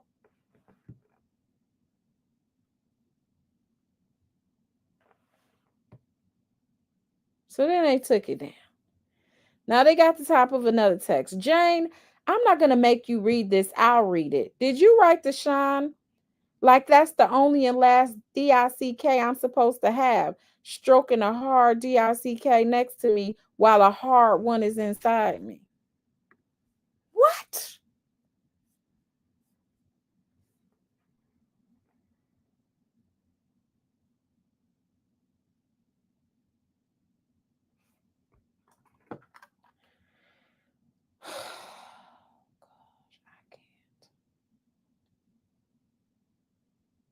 I can't right now. She's saying she only said this because she ain't really want it. It was just she played into his fantasy because she knew that's what he wanted to hear. So she was just telling him what he wanted to hear, but she really ain't want what she was saying. But you saying this knowing this is really what he want because y'all already done experienced this already. So is it really a fantasy or is it a reality on what y'all was doing at the time?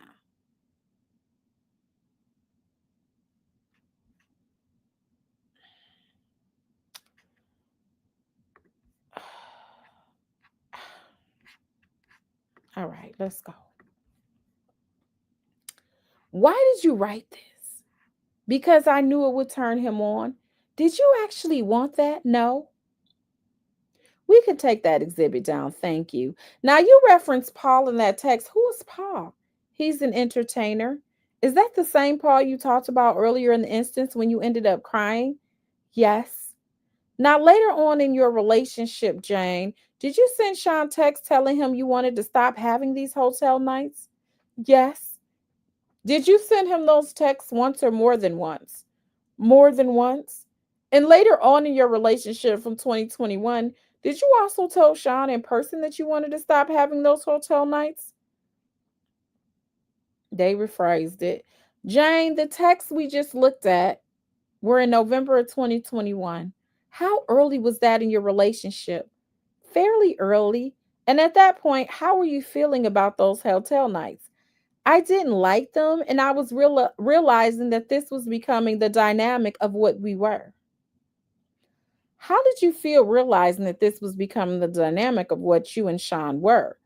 Just confused by it, just getting scared by how often it started to become. I was uncomfortable with it. Now, later on in your relationship in 2023, did you have in person conversations with Sean in which you told him that you wanted to stop having these hotel nights?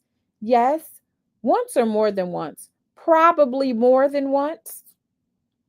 I like to pull up what's in the evidence is the government's another exhibit, and they wanted her to jump to page 9. Can you please zoom in the middle? Jane, what's the date of this text? September 17th, 2023. So is that a little less than 2 years after the text we were just looking at, where you were talking fantasy talk? Yes. Who sent you this text message? I sent this text message to Sean. Would you read it for us, please? I wish we could jog this back to when we first started dating and just getting to know each other. Ever since I opened Pandora's box, I've never been able to close it. One night of fun turned into the entirety of our relationship. And now it's all I'm expected to do and get called for. It's hurting me because I'm so much more than being loved in the dark in the hotel's rooms, doing things that make me feel disgusted with myself. I'm confusing your lust for me as real love. My heart is really in this and it's breaking. I don't want you to play this role. I don't want to play this role in your life anymore. It's dark, sleazy, and makes me feel disgusted with myself. I feel it's the only reason you have me around and why you pay for the house. I don't want to feel obligated to perform these nights with you in fear of losing the roof over my head. I don't want to keep feeling like that anymore. I'm crying as I type this. We just need to talk like adults and figure out where we'll go from here. Jane, I want to ask you a few questions about this message. First, when you reference why you pay for the house, so they're going to say financial, like she stayed with him and did a lot of this stuff to keep that roof over her head. Apparently, wasn't nobody hiring at the time. At this point, where were you living without saying the address? I was living at the new place that he got me. The new place where Sean was paying the rent? Yes. And for how long has Sean been paying your rent as of September 2023? I think about 5 months or so. And when you wrote, quote, I feel it's the only reason you have me around and why you pay for the house, end quote, what were you referencing to? I was referring to these hotel nights. And when you wrote, quote, I don't want to feel obligated to perform these nights with you, end quote, what were you referencing? These hotel nights.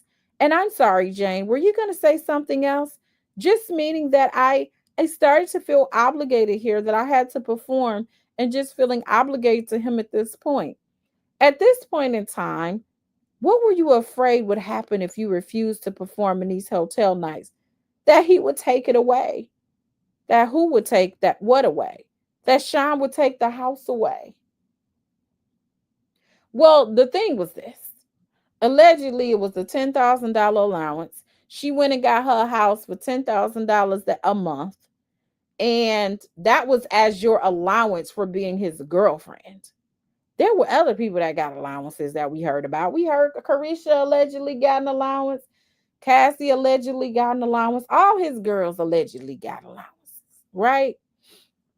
And so once you break up with someone and you're not together, they're probably going to pull that allowance away too. That's probably how it goes.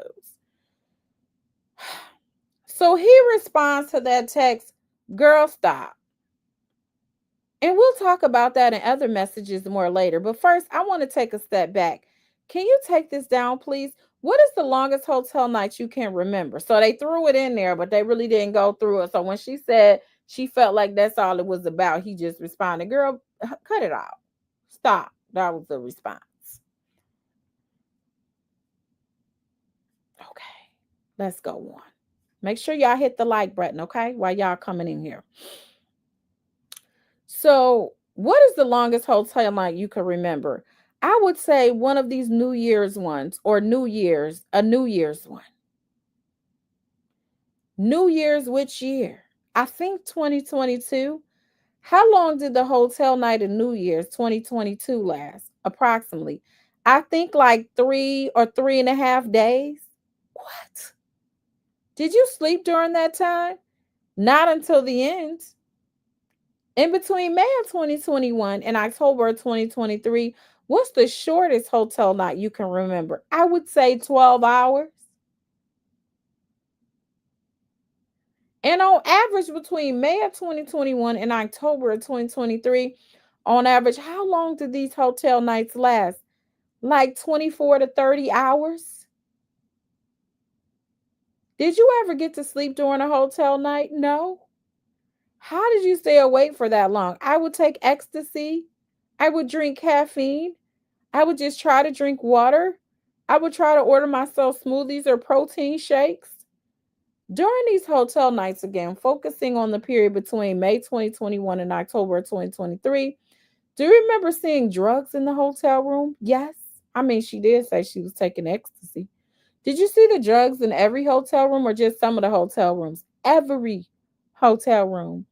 What drugs do you remember seeing in these hotel rooms? I would see ecstasy, Molly, cocaine, pink powder, which I believe is called Tucci, and I would see weed. You mentioned Tucci. Where did you hear the term Tucci from? Through Sean? Did you ever try Tucci? Maybe once, very early on. What do you remember about trying it? I didn't like it. Why not? Because it was like a hallucinogen. Like I felt weird. Like the floors were shaky and I felt weird. Of the drugs you just described, how many of those did you personally use? I personally use ecstasy and Molly the most. Mostly ecstasy and the others not too much. So basically she was using the party drugs or the X enhancing drugs. Why did he keep paying her rent? And will he keep paying her rent after the testimony, Kathy? Thank you for the super chat. I want to know that too.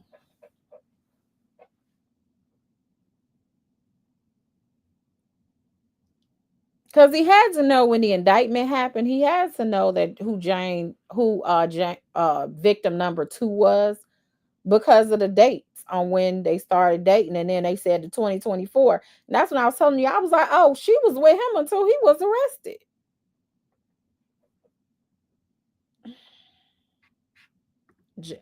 To me, JL said she was the girlfriend. No, it sounds like she could choose what drug she wanted to take, but she chose to take the one she didn't. She tried some, didn't like it. Doesn't sound like he made her do it, but he still supplied it. So that's part of the indictment under Predicate Act, is distribution as one of the crimes. So this is why him giving her that is being brought up over and over again. Who gave it to you, Sean? Who gave it to you, Sean? Who gave it to you, Sean? So yeah, but I don't think they've said yet about it being forced down her throat, but he definitely gave it to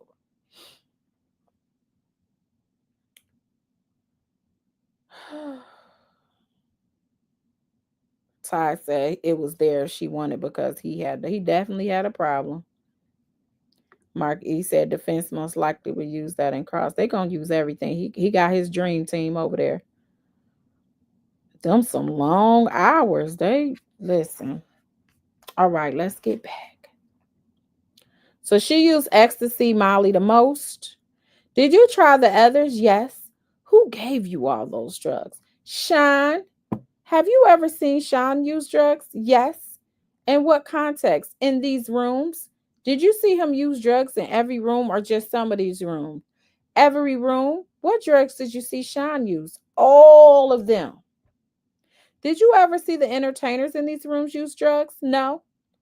Do you know why the entertainers did not use drugs in front of you? It was one of my rules. She had rules. It was one of my rules. What do you mean it was one of your rules? I had one rule, and that was that nobody take any drugs. When you say nobody take any drugs, you just described yourself and Sean taking drugs. So can you explain what you mean? I mean that I would tell the entertainers that they couldn't take any drugs around me. Why did you tell them that? Because I didn't know how they would be on drugs and then be on my body and be out of control. I didn't want them to be out of control when they were with me. You said ecstasy was the drug you use most often. Do I have that right? Yes. How did the ecstasy you took make you feel in these hotel rooms? I will feel just a surge of like actual energy. I will feel completely like euphoric and really turned on and had a lot of really positive energy, really optimistic and just happy. Between May of 2021 and October of 2023, did you feel how did you feel about using all these drugs? I just felt like I had to take them. Why did you feel like you had to take them? Because when I wouldn't, it would just feel too real. So apparently she must have taken them without drugs. She must have done the hotel rooms without drugs. Like the atmosphere. And I didn't want to feel like it was too real. I just wanted to kind of just, I don't know, just feel like it would just like, I don't know, it just made things easier. So it sounds like she chose to take the drugs. That's what that response is kind of giving for me. Y'all let me know what the response is giving for you.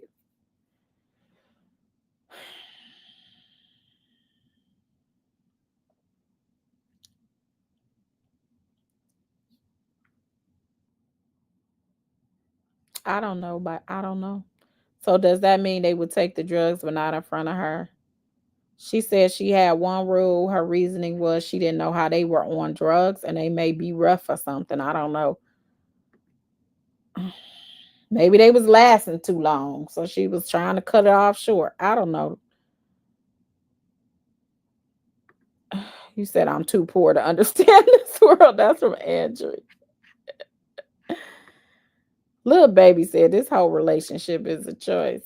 Well, apparently. Okay.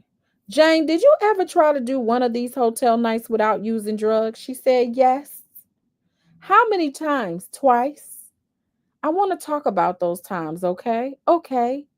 About when was the first time? It was with Paul one time. Do you remember about what year it was? I would say middle to early of me and Sean. And why did you try not to use drugs on that particular night? Because I was just tired of doing that to my body. What do you remember from that first time you tried to do one of these nights without drugs? I just remember I didn't like it. I just felt I just didn't, the fantasy of it all wasn't there. It just wasn't easy. It just was too real. That's what was happening. So, what ended up happening? I ended up asking for a pill. Who did you ask for a pill? Sean. And what did he do in response? He gave me one. And then did you take it? Yes. How did you feel after you took it? Much better. And what happened after that? That same routine? About when was the second time you did one of these nights without drugs? Towards the end of 2023? Do you remember about what month in 2023? Yes, October. Why did you do one of these nights without drugs in October of 2023? Around this time, I just really wanted my partner to get sober. I just really cared so much about Sean's health. And I could see that he just like was excessively partying on top of just so many pills that he takes daily for I don't know what. And I just really wanted him to get clean and just get better. And he said, okay, I'm going to do like 30 days without anything and I'll be sober. But let's just have like one more sobriety party. Just one like sobriety party. Where was this sobriety party? At a hotel. Do you remember which hotel? The El Armitage. In what city? Beverly Hills. What drugs did you use that night? None. What drugs did you see Sean use, if any? I believe ecstasy and cocaine. I don't know. How long did that sobriety party last? Too long. Do you remember how long? Maybe close to 12 to 18 hours? And what do you remember happening at the sobriety party? Could you walk us through it, please? I just remember that it was like this typical routine, except I didn't take anything and I was in an outfit and I was with Sean and the room was decorated and I was just getting ready. And I remember it was like the first guy, then a second guy. And then after the second that guy, I went to the bathroom and I just was not feeling well. What happened when you went to the bathroom after having two entertainers in that night? I threw up. What happened after you threw up? Sean came in and I told him that I had just thrown up. And he was like, that's good then. You'll feel better now that you've thrown up. So let's go. Like, let's go because the guy is here, the third guy. What happened next? And then I was with the third guy. How did it feel to do that sobriety party without drugs? I hated it so much. See, this goes to show you, I better stop being jealous of people on this here internet because you don't know what is going on behind closed doors and what people are willing to do to be in Turks and Caicos and be on these yachts and partying with some of these people or whatnot. You just don't know. Relationship goals. They was watching Cassie down the walking the red carpet. Meanwhile, she got makeup to cover up black eyes. Don't say relationship goals because you might be cursing yourself saying you want that type of relationships because they ain't worth having. How did that experience compare to all of the other hotel nights you did while using drugs? It was just, I was just disgusted. I was just repulsed. I was just so mad at myself for doing that. I just deeply regretted that. Jane, during the sobriety party, did you have X with the first two entertainers in front of Sean before you threw up? Yes. And then did you have X with the third entertainer after you threw up? Yes. So this was a good time to stop for a break. So then the jury, okay, they back. Jane, during any hotel nights you did with Sean, did Sean ever run out of drugs? Yes. About how many times do you remember Sean running out of drugs during one of these hotel nights? Various times. Each time he ran out, did you see the same thing happen or a different thing happen? Each time, different things. Okay, happened. Let's talk about the first time that happened. The first time that Sean ran out of drugs during one of these hotel nights, do you remember about when that was? Maybe early in the relationship? What do you remember happening when Sean ran out of drugs? He would call one of the assistants or butlers to grab more. So let's break that down. Who did you see Sean call? It varied between an assistant or security. So you see how they're roping them all in as co-conspirators because y'all went and would get the drugs and make sure Sean was all right so that he can participate in these hotel nights, which they're saying is really trafficking and prostitution. And when you say it varied, do you mean across different hotel nights over the course of your relationship? Yes. And let's start with the assistants. What are the names of some of the assistants you remember Sean calling when he ran out of drugs during hotel nights? I remember Brendan, Frank. There's so many of them. John, a few others. Okay, are the others not coming to mind right now? Yes. But were there others? Yes. So there's another exhibit. Excuse me, y'all. They doing line and I got allergies. So they put up another exhibit. Do you recognize that? Yes. What is it? It's a photo of Brendan, Sean's assistant. Okay, so how many times with Brendan? I ain't about to read all that. There were pill bottles with ecstasy, coke, milk, which is like weed.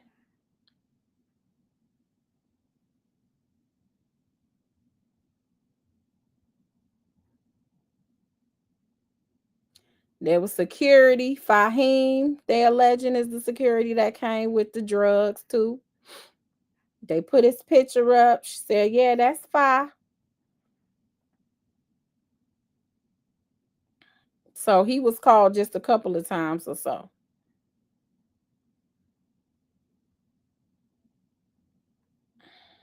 That was ecstasy, Molly, and cocaine. Okay. There was a man named Guido. Okay. Other than his assistants and security, they said, who else, if anyone, did you hear Sean call for drugs? And it was Guido. He called him a few times.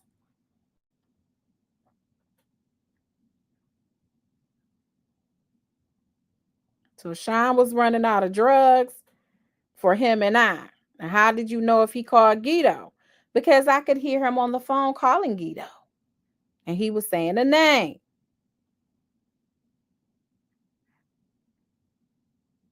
And Guido was tall, Spanish, I think, and a little bit, and a big frame.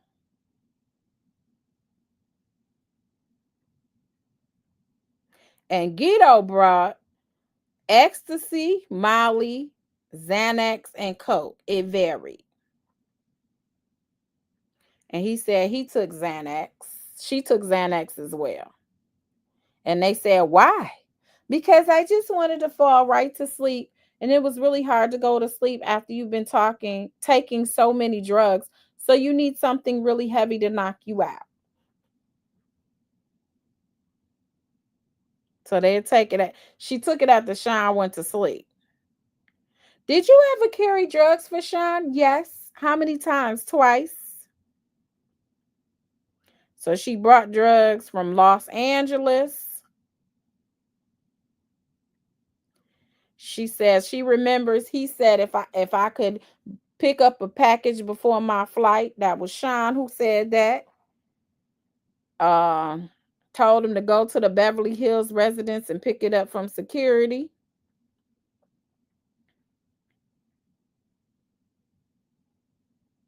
Did you talk to anyone else about picking up this package? Yes. Who'd you talk to? KK. Y'all see how KK name keep coming up? That's why I'm like, she would need a whole week.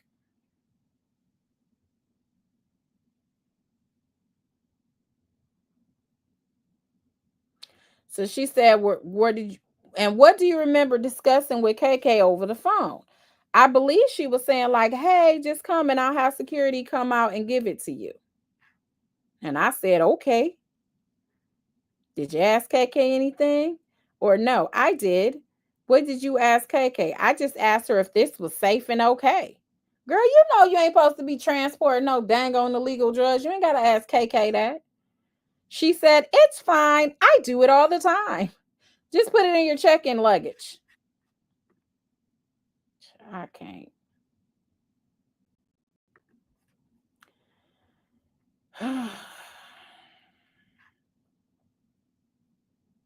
So she put the package in her luggage. She said it didn't feel safe. Girl, you knew. You knew what was in there. It's a difference if you ain't know. So yeah, so that was one of the times and put it in the luggage.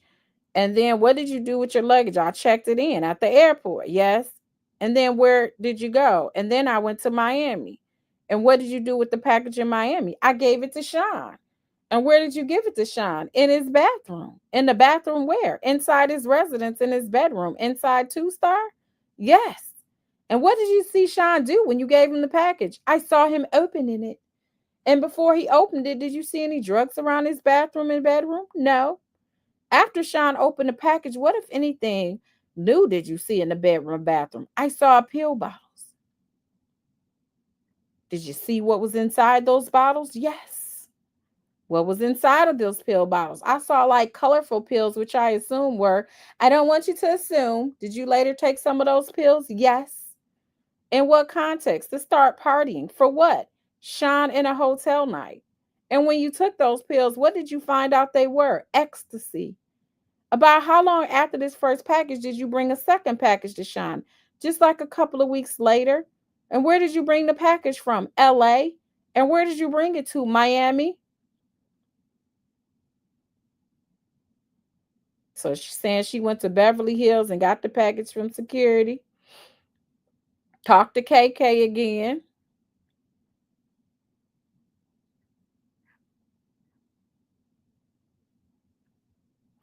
And when they got to Miami, they used them. Gave them to Sean when she got to Miami. Okay, so I want to talk about the entertainers who were involved in these hotel nights, okay? That was literally what, 10 pages on drugs? At first, around between May and October of 2021, during that period, who will reach out to the entertainers to schedule hotel nights? Sean. At some point, did that change? Yes. Around when did that change? I would say maybe in 2022. Are you estimating? Yes. Now, around that time, who started reaching out to entertainers to schedule hotel nights? It was Sean. Did you ever reach out to entertainers to schedule hotel nights? Yes. About when did you start doing that? Probably in like the early phases of us, 2021, 2022's time. Yes. And why did you start scheduling entertainers around them?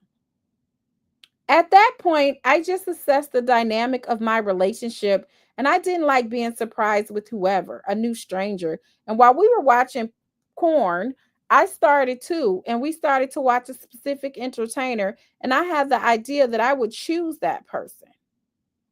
I want to break that down a little bit. Up until that point in your relationship with Sean, were all the men in the hotel night strangers to you before Sean brought them to you? Yes. And how did you feel about the fact that all of the men were strangers to you? I hated it. So what did you do to try to address that? I didn't really. I just said to myself, if we're going to be doing this, I should just choose. Like I just choose who's going to be on my body. Now, to be clear, did you want to have X with any men other than Sean? Absolutely not. Then why did you want to choose a particular man in this context?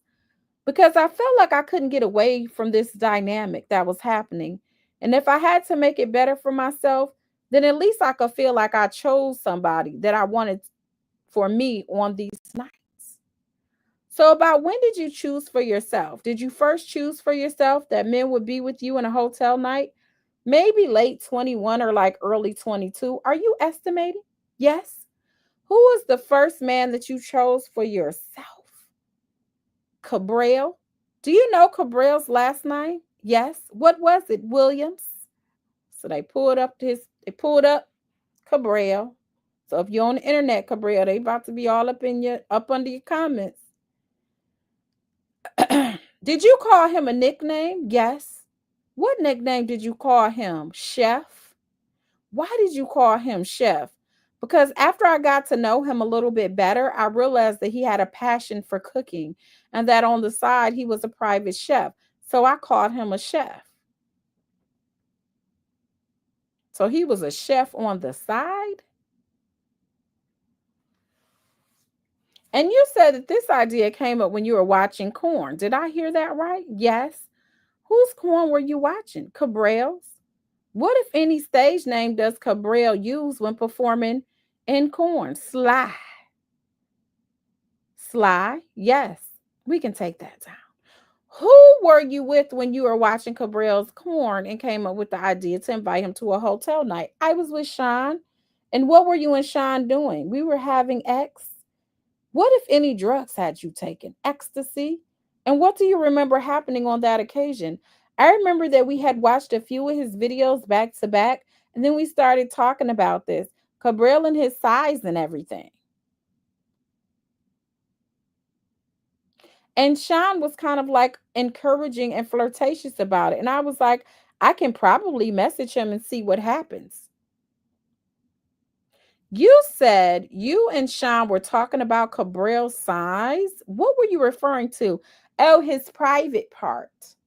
And you said that Sean was being encouraging and flirtatious. What do you mean by that?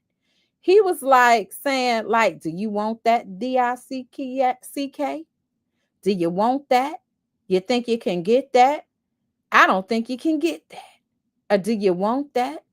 I was like, this kind of like encouraging kind of banter. Or do you want to feel that?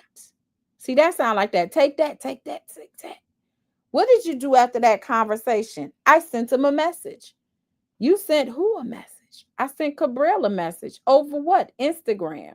And did he respond? Yes. And how did you communicate after that? Through text message? And what did you discuss over text messages? We just made small talk. I told him I was a fan of his work and that he'd be interested to meet me. That maybe we should meet up one day. At some point after you made contact with Cabral, did you have a FaceTime video call with him? Yes. Who were you with when you had a FaceTime video call with Cabral? Sean? Do you remember about when this was? I think it was before I had met Cabral in person. So maybe late 2022. And why did you FaceTime Cabral when you were with Sean? Sean wanted me to. And when you FaceTime with Cabral, what happened on the FaceTime? Things not really like things got really like hot and steamy. And I just started to talk to him about X. And I was just like asking him to like show me himself. So did he show you his genitals? Yes.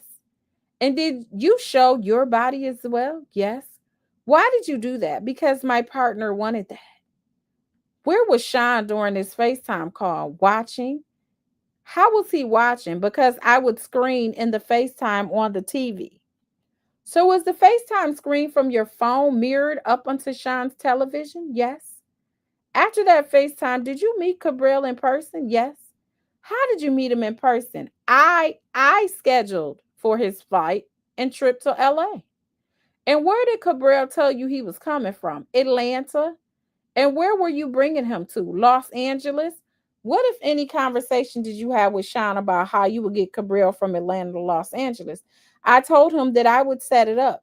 I would arrange for his travel and his flight to come meet us in Los Angeles. And so what did you do after telling Sean that?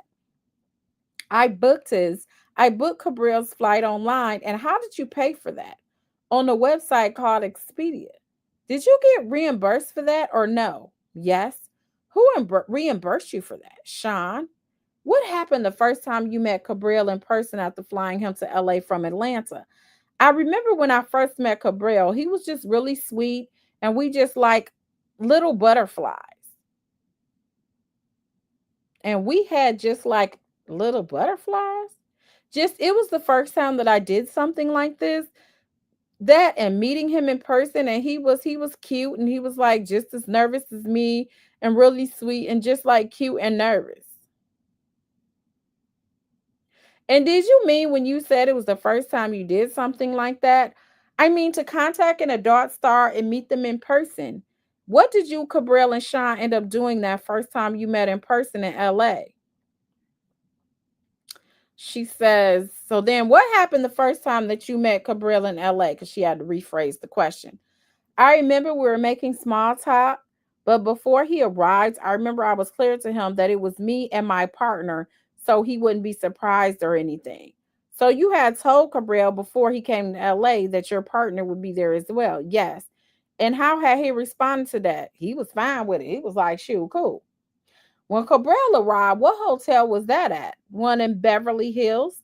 And what do you remember happening after Cabral arrived? I remember we were just making small talk and he was really happy. And for the most part, it was doing kind of the same routine. And when you say the same routine, what do you mean? I mean, where I would be in an outfit, then the orals would come out, and I would dance and begin to do foreplay on Cabral, which eventually led to X. Where was Sean throughout that whole routine? He was right there watching with me. And what was he doing? Masturbating. And what, if anything, do you remember him saying? He was really happy and saying positive things. In that first meeting with Cabral, about how often did you see Cabral for hotel nights? I would say I saw him a good amount of times. And each time you saw Cabral, who invited him to the hotel nights? Myself. And let me back up. Why did you invite Cabral to these hotel nights? Because I knew my partner would want to entertain her for the night, or if I knew that was kind of where our nights were going, I would often suggest Cabral. Why would you suggest Cabral? Because he was familiar to me. To be clear, each time you suggested Cabral, did you want to have X with Cabral? No. Then why did you suggest him? Because he felt like a safe option for me. And what cities do you remember having hotel nights with Cabral? I remember LA, Miami, and New York. So they're saying crossing the state lines is why they're asking that. How many times did you remember having hotel nights with him in New York? Once. Do you remember the hotel, the Trump Hotel? Do you remember? Is that in New York City? Yes. So it shows the jurisdiction. Is the Trump Hotel in Manhattan? Yes. Each time you met with Cabral for a hotel night, from where was Cabral traveling? Atlanta. Do you know how Cabral got from Atlanta to each of those cities? By plane. Do you know who paid for the plane ticket? Maybe either me or sometime Jess. Who is Jess? The travel agent. Whose travel agent? Sean's. Sorry, Sean's. When you booked Cabral's flights, were you reimbursed or no? Yes. Who reimbursed you? Sean.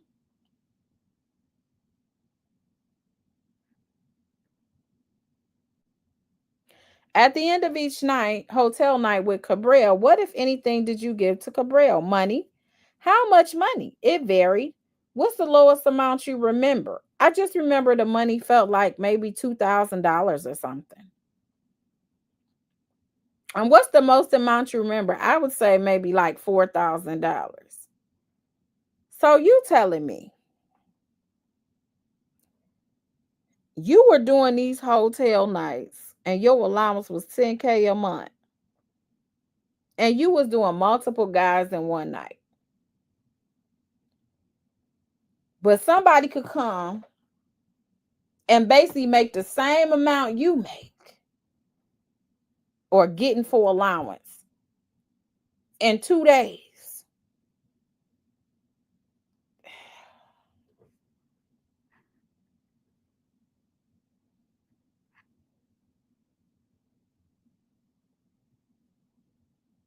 So she's saying she handed the cash over the majority of the time, and it came from the drawer from Sean.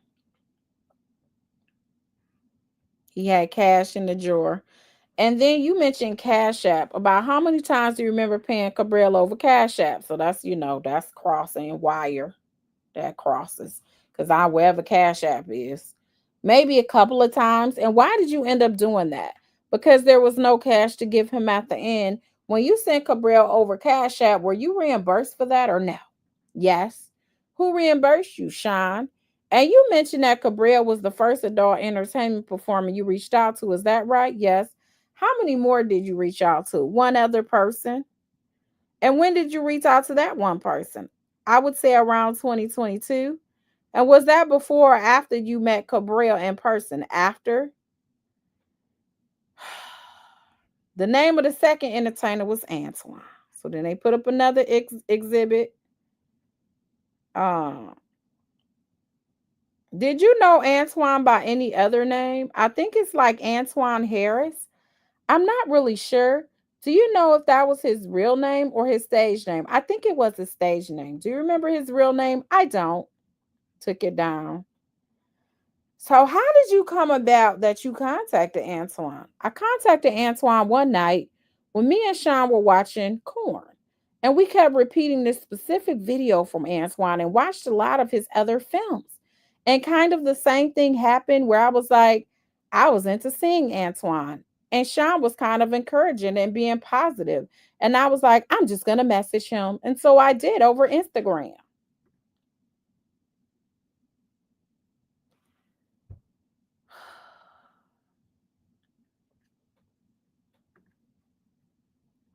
Had you taken drugs at that point? Yes. What drugs? Ecstasy.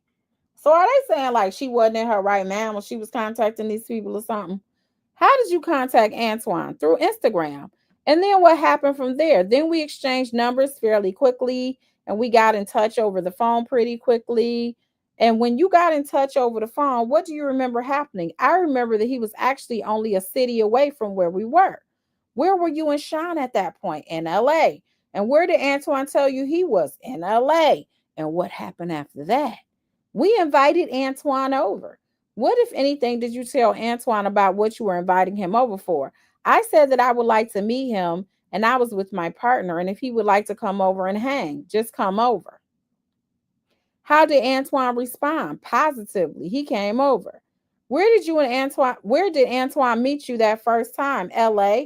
Do you remember where you were? Yes. Where were you? In my first residence. In your apartment? Yes.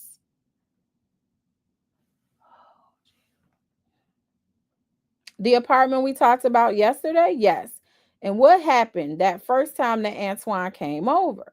I remember when I first met Antoine, he was really nice, really sweet, like again, with like really cute, like nervous energy and a lot of giggles.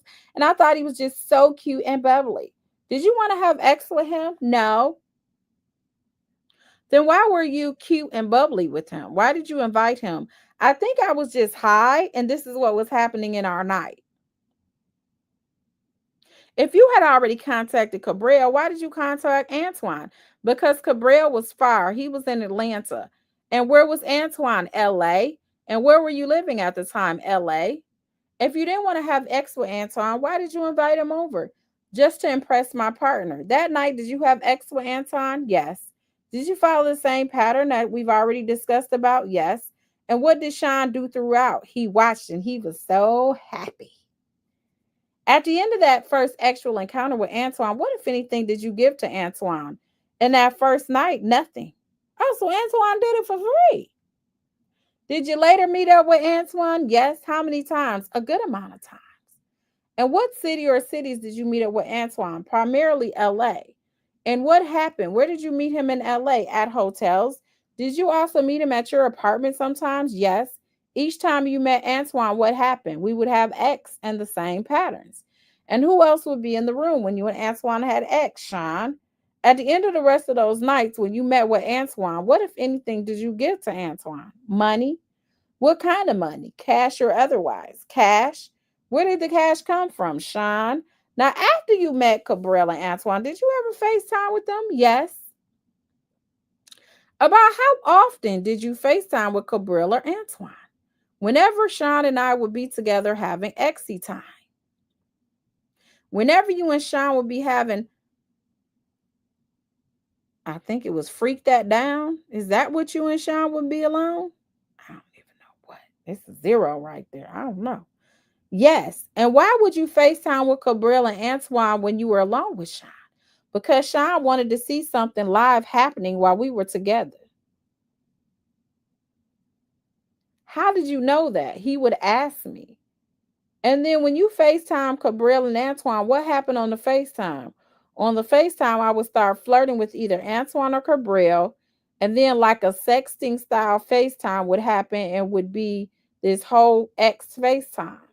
What was Sean doing each of these FaceTime? Watching.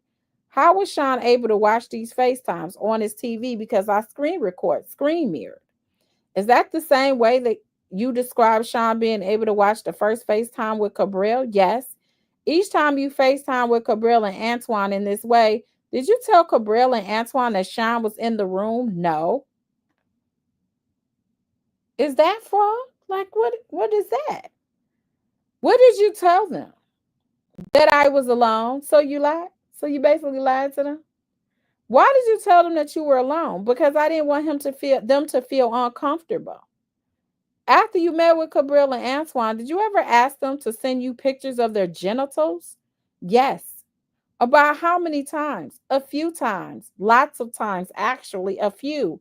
And why did you ask for that? Because that's what Sean wanted. So basically, Diddy wanted dick pics, okay?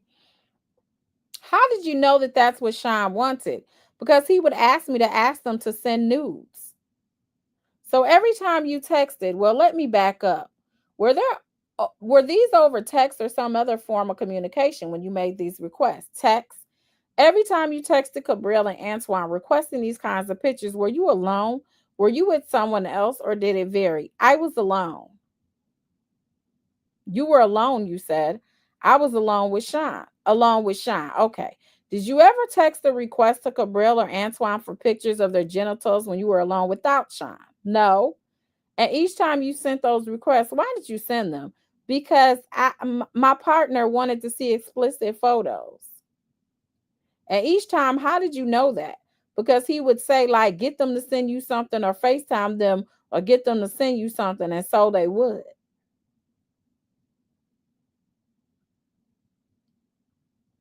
Were there ever times that Cabral or Antoine sent you images of their genitals when you were alone without Sean? Yes. How did you respond when you received those images when you were alone without Sean? I was just polite and I would be flirtatious, but not as heavy flirtatious. So when they would send her the news and Sean wasn't there, she wasn't feeling it like that. So she would flirt with him, but like, oh, you sending your okay, but she wasn't heavy on the flirt. How did those responses compare to the text you sent to Antoine and Cabral when you were with Sean and they sent you these pics? Objection, it was sustained. Did you send something different when you were with Sean than they sent when they sent you these pictures? Yes. How so? I was more explicit and sounding very horny and really more aggressive. Why? Because I wanted to receive these images and videos for my partner. Why did you want to receive these images and videos? Because my partner wanted to see that and I wanted to turn my partner on. Girl, you ain't see something wrong with that? That he wanted a nude of a man? Nothing in you said, huh.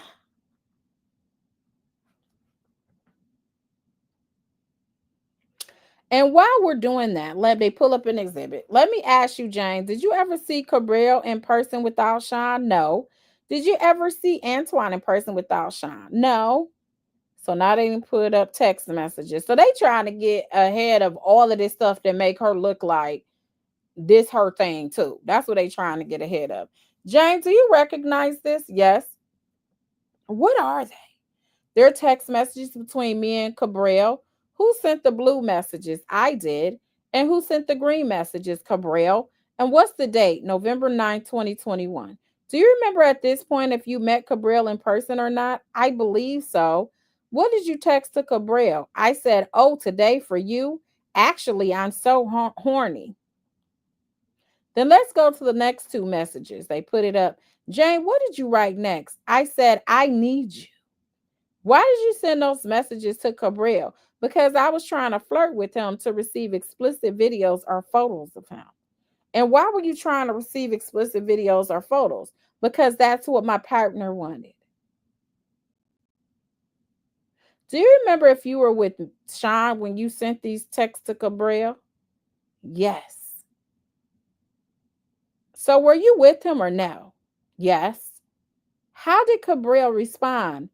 Yes, I am, baby. And I'm most definitely down. I would love to see you. I went to the next text messages, Miss Gavin. Thank you so much, Miss Gavin, for all of the exhibits and your hard work. What did you write next? I said, we need to have a convo first, baby. I'm touching myself right now. What are you doing? Why did you send those messages to Cabral? To just get him turned on. Can we see the next two text messages, please? How did Cabral respond? He said, okay, love, want me to call you? Then what did you say? I said, yes, baby, please. And then after this, did you FaceTime with Cabral? Yes. And then what happened? Then he had like a sexting, we had like a sexting FaceTime. Were you alone or with someone throughout this conversation in this FaceTime? I was with Sean. So he took the exhibit down and then they talk about another exhibit. And can you zoom into the top 2 pages, please? What did you send to Gabriel? I said, what's your full name and DOB? And then what's the next text you sent? I said, I'm so horny right now. Why did you send these texts to Cabral on the same day? Just to keep the energy going or keeping him turned on. And and why were you asking for this full name and date of birth? Because I was getting ready to book his travel. I took that down. So he sent his name and date of birth. And then what did you say? I said, perfect, 1 sec. What did he say in response? He put a heart up on what I said. Then can we go to the next two? What did Cabral say? He said, get that. What did you understand that to mean? It means like, okay. And then what did you say next? I said, she's booking. I'll forward as soon as I get to the details. Who are you referring to when you said she's booking? I was referring to Jess. Who is Jess? The travel agent. Sean's travel agent. So what was Jess, Sean's travel agent, booking on November 2021? A flight for Cabral. So they jumped to page 218 and 19 of the exhibit. They zoomed in. Jane, can you tell us what we're seeing here? It's a text message from Cabral. To who? Me. And what did he write at the top? He said, missing you, lovely. And we can't see the files down here, but do you remember what he sent you? These are probably explicit videos or explicit photography. Of who? Cabral. And what's the date of this text? March 23rd, 2022. Took that down. Put up another one, zoom it in, top of the message, which was March 4th, 2022. And then after Cabral sends you this message a couple weeks later on March 22nd, 2022, how did you respond? Over on the right, I say looking good with 2 smiley faces. Why did you say looking good with 2 smiley faces in response to Cabral sending you that text? Because I was just being more bland in my response. Why were you being bland in this response as opposed to the earlier text we looked at? Because when I'm in my sober mind receiving these messages, it's not something that I like to see. If it's not something you like to see, why didn't you just say, don't send me something like that? Because I wanted to keep a good relationship with him. So when you received these messages and sent this, what you called a blander response, were you alone or with someone? I was alone. We can take that down. What did Cabral say in response? He said, thank you, beautiful. How are you? And did you respond to that text? No. And then when did Cabral text you again? April 11, 2022. And what did he say to you? What's up, beautiful? How's your day going? And Jane, I want to go back to what we were talking about on the earlier text. You remember we were talking about just booking a flight for Cabral? Yes. Do you remember why you were having just booked that flight for Cabral? I think at the time I was just too high to type anything. And so what was the purpose of having Cabral take a flight? To see you so that he could be the entertainer for the night. What does it mean for him to be the entertainer for the night? It meant that he would be the guy having X with me for this evening with Sean. Now, after you met Cabral and Antoine in person, who would coordinate with them to come to hotel nights? Me. After you started coordinating with Cabrera and Antoine, were there any other entertainers you started coordinating with? Yes. About how many others? I would say maybe two. And why did you coordinate with these other two? Because I had a familiarity with them as well. And what were their names? Paul and Don. We'll talk about them a bit more in a moment. Other than those that you coordinated yourself, any of the other entertainers who coordinated the other entertainers to come to hotel nights? Sean, I want to talk more about the entertainers now. Between May of 2021 and your breakup or your break with Sean in October 2023, about how often did you participate in one of these hotel nights with Sean and another man? Often? Can you estimate about how frequently? Very often. It was like sometimes every week, every other week. Were there sometimes longer gaps? Yes. After you got back together after that break from Sean in February 2024, where did these nights with Sean and another man take place? After after February 2024, they would take place in his residence in Miami. Whose residence? Sean's. What residence? So remember, February 2024 is after the lawsuit of Cassie. Around when was the raid? February, Marchish or something. There was a raid. And then the video came out around March. And then there's information that they began correspondence with the feds between his attorney and the AUSA around that time as well. Which residence is that? 2-star. And was there anyone else's residence where these nights took place in 2024? Yes. Whose? Mine. Without saying the address, which residence? The one in LA. The one you're still living in? Yes. Did you have any other nights like this in hotels after February 2024? No. Withdrawn. Between February 2024 and Sean's arrest later in 2024, did the frequency of these nights increase, decrease, or stay the same in comparison with the earlier parts of their relationship? They decreased. So, about how often do you remember having these kinds of nights with Sean after February 2024? They were much less. Can you estimate about how many you had? I want to say maybe under 5 times or 5 times. Are you estimating? Yes.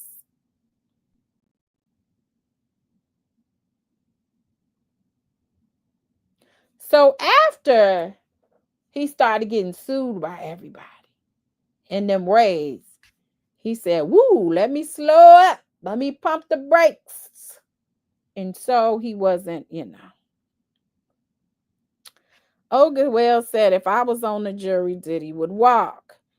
Classy said, the government is trying so hard to push this case to the point they're going to lose it. You guys overcharge this man to keep putting people on the stand who are perjuring themselves.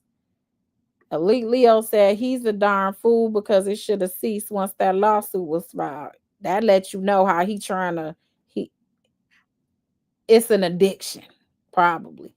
Lindell said the defense is probably going to have the text messages that the government didn't provide. These questions were just too soften to come and blow. They are providing a lot of yeah. So what would happen is the defense it probably has those text messages along with others that showed that she was down. She actually found people herself. She booked this stuff herself. And so now, and then it seems like after his lawsuits and Cassie and stuff came out, he started slowing down trying to do the free calls. And he would have been dumb not to, honestly, because you don't know. The feds is talking to everybody. So you really don't know who is going to testify against you. He know he done hurt a whole lot of feelings because he know a lot of these women want to be with him, and be the only one. But he was like, no, you're not going to be the only one because that's not how I'm looking at you. That's why I told you that off rip. So it's very interesting. I don't know, Miss Cherie. I don't know. Ray J is reminding me a lot of Orlando Brown on these lately, just saying stuff like, I don't know.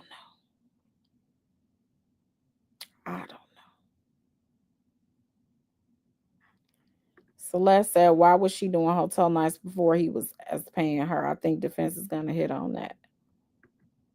JL says she's a mo. Listen, she's saying she really ain't want to do it. It was time she told him she ain't really want to do it. And basically, like how Cassie said, she did it because she didn't want him to do it with anybody else. She's kind of saying the same thing. Like, I let him know I really didn't want to do it, but she actually saying she told him, as opposed Cassie said it was in her mind and she told other people allegedly. So I think that they're trying to somehow paint this as if Diddy knew she really ain't want to do it and that they only did it to stay in the relationship, but he knew they really ain't like it.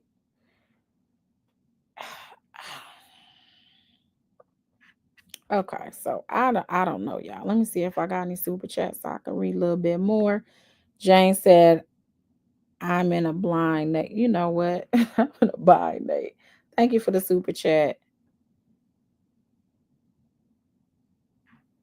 Kathy said, thank you for the super chat, Kathy. She said, how you gonna put your foot down about no drugs but get weak when it comes to condoms? Everybody has their priorities, I guess.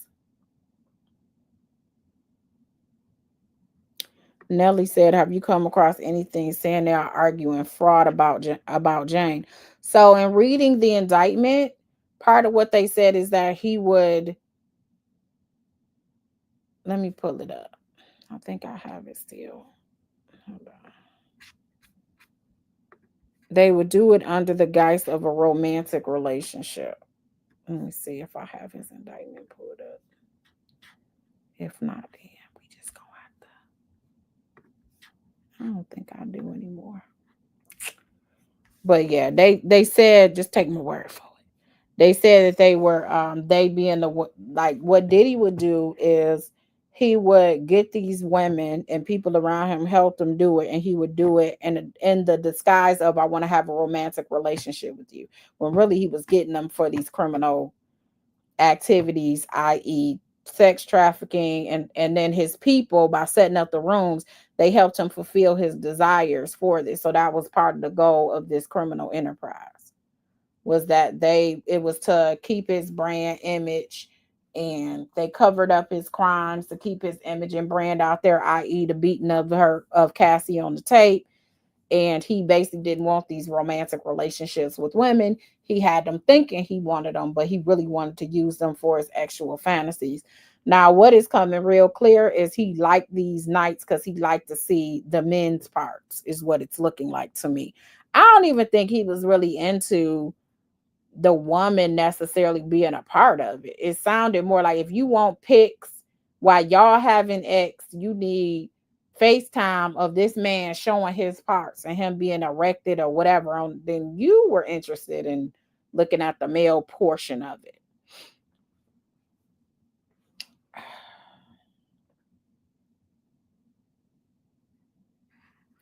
The ancestor said, but many of his people are his friends. They couldn't set up rooms. And you have to look at it, when you see, some people are looking at it from the lens of, we ain't got personal assistants waking us up every day and shadowing us and getting our coffee and doing everything. He literally had people whose job was to keep him safe because people didn't like him. He was a celebrity. They all are surrounded. Most celebrities have house managers, nannies, people that basically help organize their lives. And so if they say, come set up a room, that's, you set up a room. Now, the whole allowing the packages for him to do drugs, but I mean, it's all in the indictment. If you go back to the indictment, you'll see where they're going with it. So they're basically saying he never really wanted to be in a romantic relationship with this chick. He just wanted he wanted her to fulfill his sexual fantasies. That was all she was there for. So, yeah. Queen Brielle said indictment says he recruited, enticed, harbor, trans. So what that is that's directly out of the statute. Recruited, enticed, harbor, and transported and maintain victim to is a part of what the statute says that you have to show. So that's directly language from the statute. What I was referring to is some of the facts that they were saying when they were laying out some of the facts in the indictment. They would say, like, victims 1, 2, and 3, they alleged that he would basically, he ain't really want to be with them. He would just do like the Tinder swindler. I'll love bomb you, get you to a place that I need you to be, and then have your real job is to not be my partner or not be with me as my girlfriend, but to fulfill my desires. So that's it. He did, Maria. He told her what it was from day one. I think she just thought she could change his mind. She was like, I'm into what you into. I'll go where you want to go. I'll say what you want to say just to show that. But that's not how you keep no dude. Because if you're willing to do that, other women are. This man he's a billionaire. I don't know what his net worth is now, but he's a billionaire. So that means he got women coming from left, right, north, north and south. So why not just be with somebody who's gonna satisfy what you need to be satisfied? If you're not, he'll just go to the next one. There's so many pretty faces and bodies and whatever out here, and they all fighting for position. Look at you. You was with your homegirl who paid for the girl trip only for you to start flirting with the dude that she was with. There's a lot of hers out there that's willing to be like, oh, I'm with a millionaire. She said $10,000 was a lot of money to me at that time. So you're not even used to having $10,000. So yeah, you was like, shoot, I done snagged the bag. I done got me a rich. I'm about to be kept. And then every time that he seen you, when he seen you was down with the hotel nights, he was like, why don't you go ahead and book that entertainer? And it just started where she wanted to be with him and wanted a real relationship with him. And he only called her to satisfy what he needed, because that's what he wanted out of the relationship from her. Maria, yeah, apparently. Shoot. And I don't even know if he was a player or a Mac, because he told her. Most people, a lot of these dudes, they just realizing there are women that are down for the cause. It's people on TikTok ain't got no money. And I've seen them doing polygamy with 5 girlfriends, 3 of them pregnant at the same time. Some people is down for the get down. Got a big house, y'all work more. Look at Sister Wives. It seemed like they all had jobs and was working more than the dude was. I think Diddy will testify.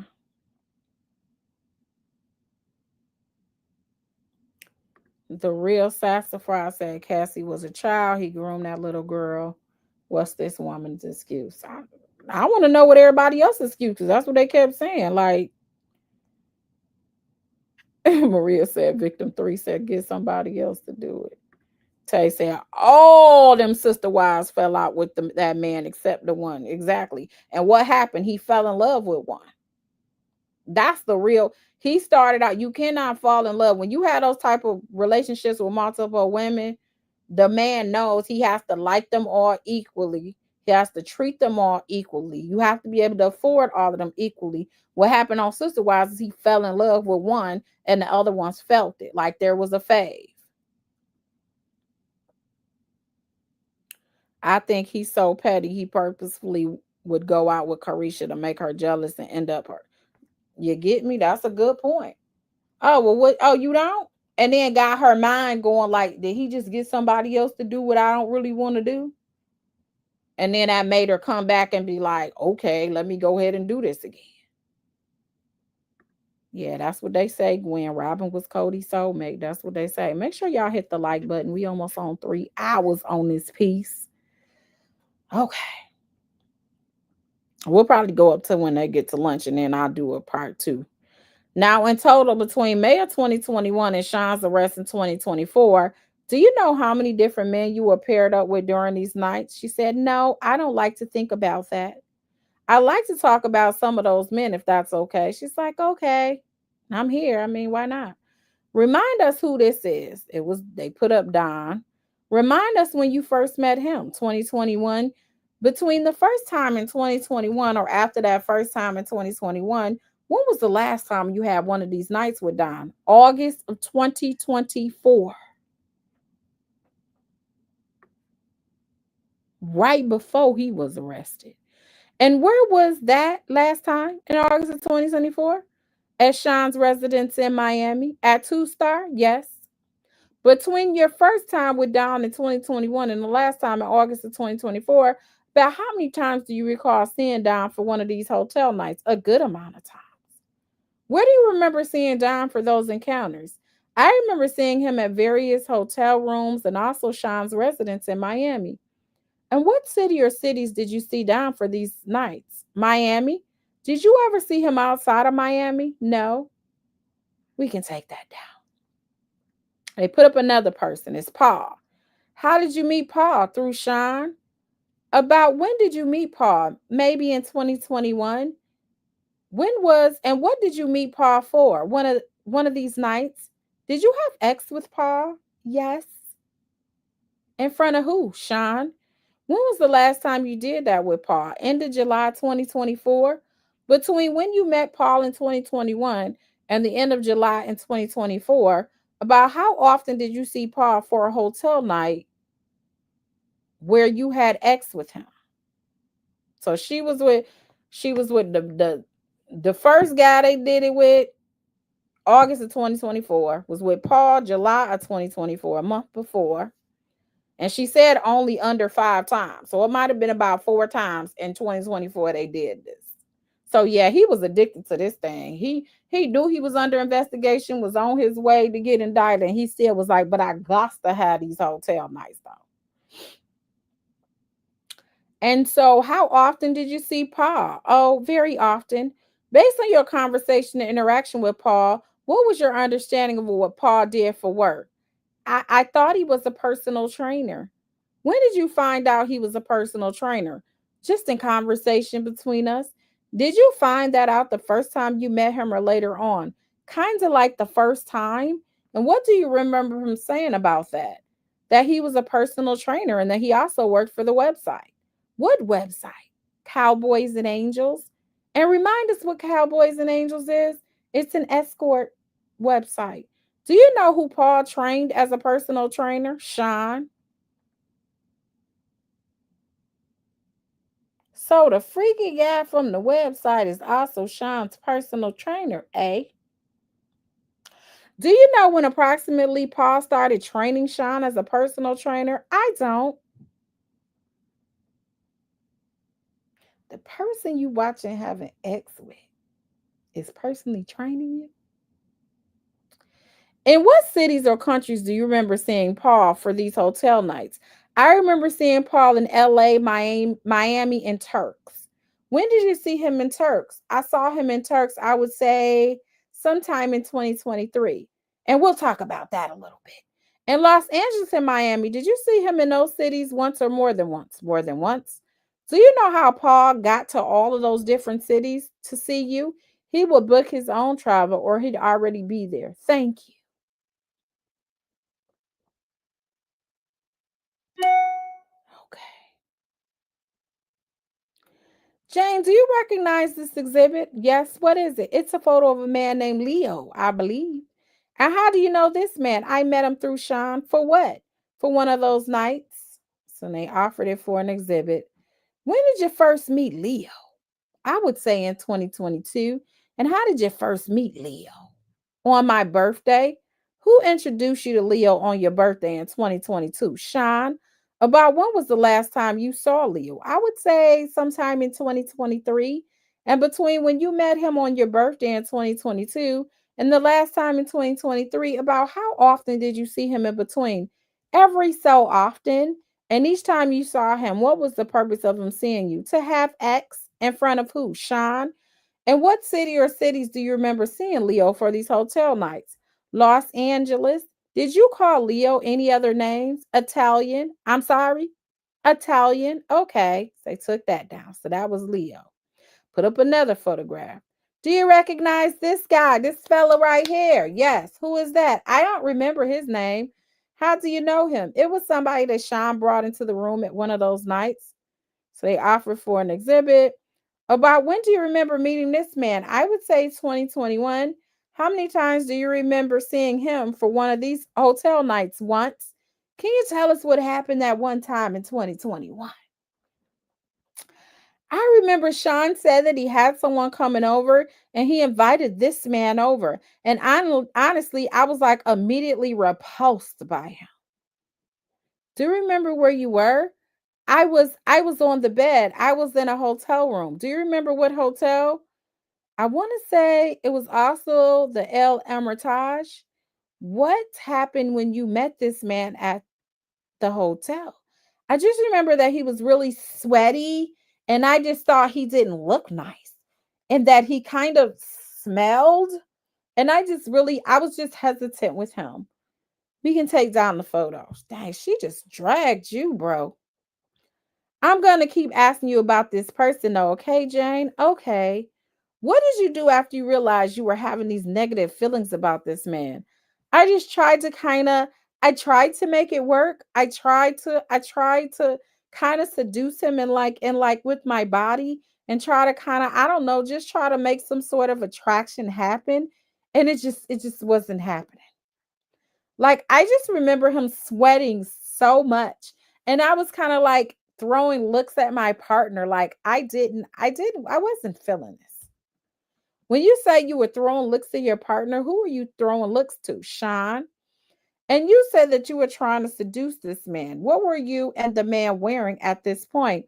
I was in lingerie and heels. And what was the man wearing? Nothing. And what did you do to try to seduce this man? I tried to touch his chest. I tried to bring him closer to me. I remember Sean trying to say, like, if I want to taste it or if I want to do something with him. And I was like trying to just kind of move around that subject and just was trying to find different ways to I don't know. When you say you were trying to move around that subject, what subject are you referring to? To perform oral. So, what did you do to try to avoid performing oral on this man?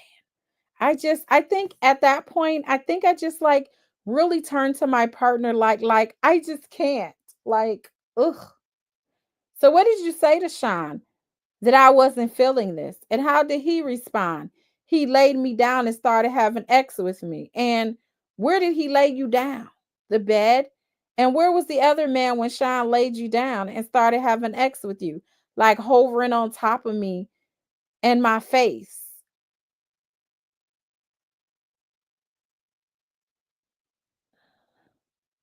On the bed? Yes. And then what did Sean do as he was having X with you? He was telling me to look at it.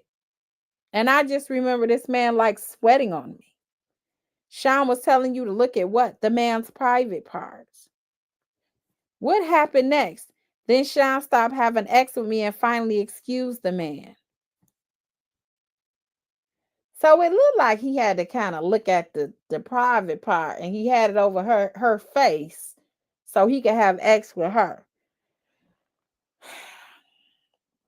When you say he excused the man, what do you mean?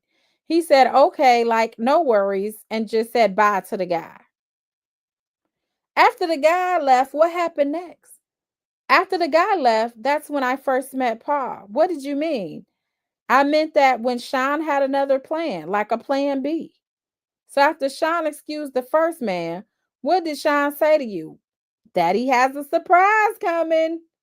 And you said he had a plan B. Are those your words or his words? These are my words. After Sean said he had someone else coming, what happened next? Then Paul arrived. And then what happened when Paul arrived? When Paul arrived, I remember seeing Paul and I was blindfolded. What happened? And I remember Sean wanted me to touch this new man and touch him while I was blindfolded. And then I took off my blindfold and I saw Paul. Had you met Paul before Sean brought him into the room while you were blindfolded? No. Did you know his name at that point? No.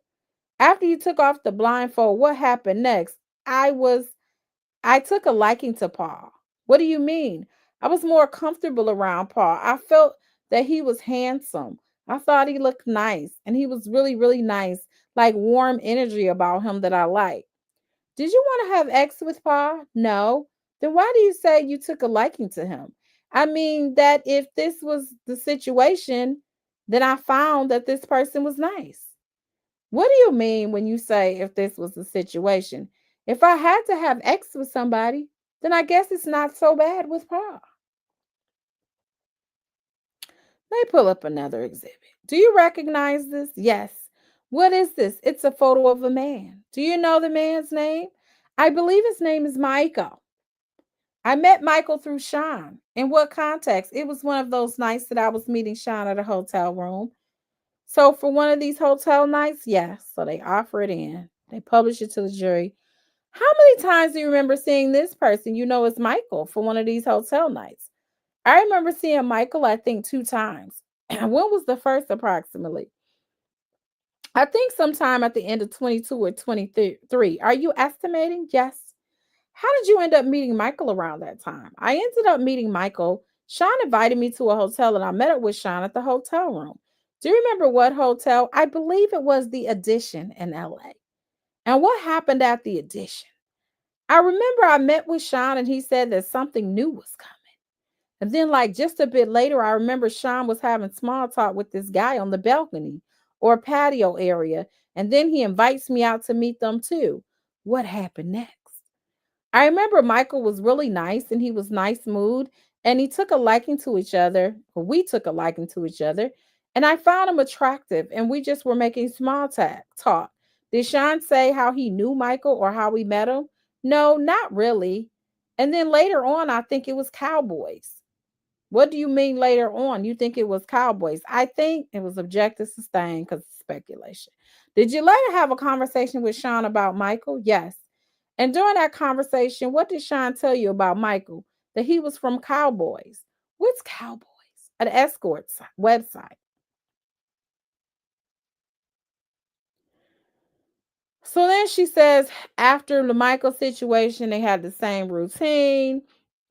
And I remember Sean was trying to film. And I remember that this man was the first man that I said, no, I don't want to be filmed. And what did Sean do in response when Michael said, no, I don't want to be filmed? He turned the camera off. Did you end up having sex with Michael that first time? Yes. And who was there when that happened? Sean. So this man was like, nah, you ain't about to film me, bruh. And he had to turn the camera off. Okay. They took it down of the picture of Michael. When was the next time you can remember seeing Michael for one of those hotel nights? I remember seeing him at the El Hermitage. Do you remember when that was? I have a fuzzy memory of it. It was just me and Michael and Sean, or if he was a part of that sobriety party. So, can you clearly remember in your mind whether the next time you saw him was for the sobriety party we talked about earlier or a different time? Can you repeat that? You said it's a little fuzzy. Can you explain what you mean when you say it's a little fuzzy? I have a memory of having X with Michael, and then I don't know if it blends in my memory if it was the same. Objection is overruled. You can keep going, Jane. And then I'm mixing his memory with if I saw him just one on one with Sean at a hotel night, or if it was in with if it was me, Michael, and him at the sobriety party starting a sobriety party. I can't remember it. That was the third time or second time with Michael. So let's be clear. You don't remember seeing Michael at the sobriety party you told us about before the break. I do. And do you remember if he was the first, second, or third man you had X with during the sobriety party? The first. And is the fuzziness you're talking about whether it may have been another man other than the 2 times you told us about when you had X with Michael while Sean was there? Yes, I believe there was a time in between. Okay. They pull up another photograph. Who is he? I don't know his name. She met him on the birthday. Which birthday did you meet him on? My birthday in 2023. How did you meet him? Through Sean? For what? One of these nights. So then they enter that exhibit. Where were you for your birthday in 2023 when you met this man? I went to Miami to celebrate my birthday with Sean. And when you went to Miami to celebrate your birthday before you left, what had Sean told you about the plan for your birthday? He said that to come to Miami, that we would spend time together and just have like birthday vibes, just me and him. So based on that conversation with Sean, did you expect you would be doing over your birthday in 2023? I expected just quality time with my partner, just a birthday celebration, dinner, us, ex, togetherness. You said you expected sex. Who do you expect to have it with? Sean? Anyone else? No.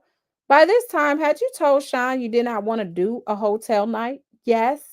When you arrived in Miami for your birthday in 2023, what happened? I remember we were at dinner and I dressed up for him. We were at a sushi place and I was really just happy to be around my lover. And he was just so loving and sweet as always. And then he starts to tell me, I'm so excited to see what entertainment is tonight. Something like that. Where were you when Sean said that? Right next to him at dinner. Where were you at dinner? Where? Do you remember where you went to dinner? We went to Nobu. Was that inside the hotel you were staying at? Yes. How did you react when Sean brought up entertainment? I just go like I just had this like gut moment, like something was stuck in my throat, like because I didn't expect that. What did you say to Sean? I said entertainer, like I was just kind of like I didn't really have the words. And he was like, well, it's your birthday. I thought you just wanted to have fun for your birthday. It's your birthday. We should try something new for your birthday. How did you respond? I don't know. I just accepted it. Why? I don't know. What happened after that dinner? Pull up a photo. Thank you. After that dinner, we go upstairs and he gives me my birthday gift. Do you remember what it was? It was a necklace. What happened after Sean gave you that necklace? This man comes in. The man we were just looking at in the photo. Yes. What happened when the man comes in? I just remember at this point in our relationship, this just had become so routine that I was in my same rhythm, almost just like robotically. And just the same thing, just small talk. I'm in lingerie. I'm just flirting with the guy and I'm just getting things comfortable and just nice in that moment. Do you need a break, Jane? No. So she's probably crying. You described yourself as robotic. Could you explain what you mean by that? I just feel like I just feel like at this point that I've just done so many of these that I just know how to just tune out and just kind of to get in like a zone. And I just know what my partner likes to see.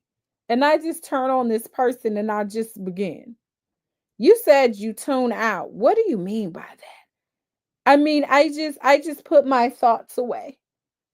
And then I think you said something like you brought this person out. Did I hear that right? Yes. What did you mean by that? I just tune into someone else. What do you mean? Just somebody just who can just perform this. Just tune into somebody that can just do this and just get into it. So after you turn into being that kind of person in this room, what do you remember happening with this man on your birthday in 2023? I just remember we were much quicker. I was much quicker with this person. I did not know him.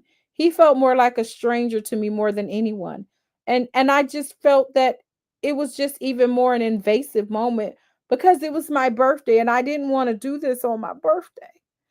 And I just remember I just sat there. I was already on the couch. I just wanted to like get in position to have intercourse so that we could just get it over with. What do you remember happening when you were sitting on the couch getting ready to have intercourse with this man? I remember I asked for a condom. Who did you ask for a condom? Sean. And where was Sean when you asked him for a condom? Behind the man. How did Sean respond when you asked for a condom? Very upset. He was very upset. Do you remember what he did? Behind this man, I remember Sean giving me this really bad look, these really dirty looks, like shaking his head, like you better not ask for no effing condom. Like I remember those words of his mouth. I would just reread it. So he was back like, what words did you hear out of his mouth? You better not ask for no effing condom. What else did you hear him say? Was that the only thing you remember him saying? Yes. How did you react when Sean said you better not ask for no effing condom? I just tried to play it off like I didn't see it. And I took it in like I take his energy in. Like I just didn't react to it because right in front of me was this man in between my legs getting ready to have X with me. And I didn't want to be like sour the mood. Why didn't you want to sour the mood? Because I just didn't want my partner unhappy with me. Jane, do you need a break or are you okay to keep going? No, I'm okay. Okay. What happened next if you're ready to tell us? Take your time. Take your time. I remember I got the condom. I remember I was able to have that condom moment at least. Do you remember how you were able to get the condom? Sean gave it to me. Well, Sean gave him a condom. So she was able to get the condom. How did that happen if he had said you better not ask for one? But he could see that I really wanted one and that he said what he said and he turns around and grabs it and gives it to the guy. And then the guy has sex with me with a condom. So when you asked for one, he gave it to you. That's what you're saying.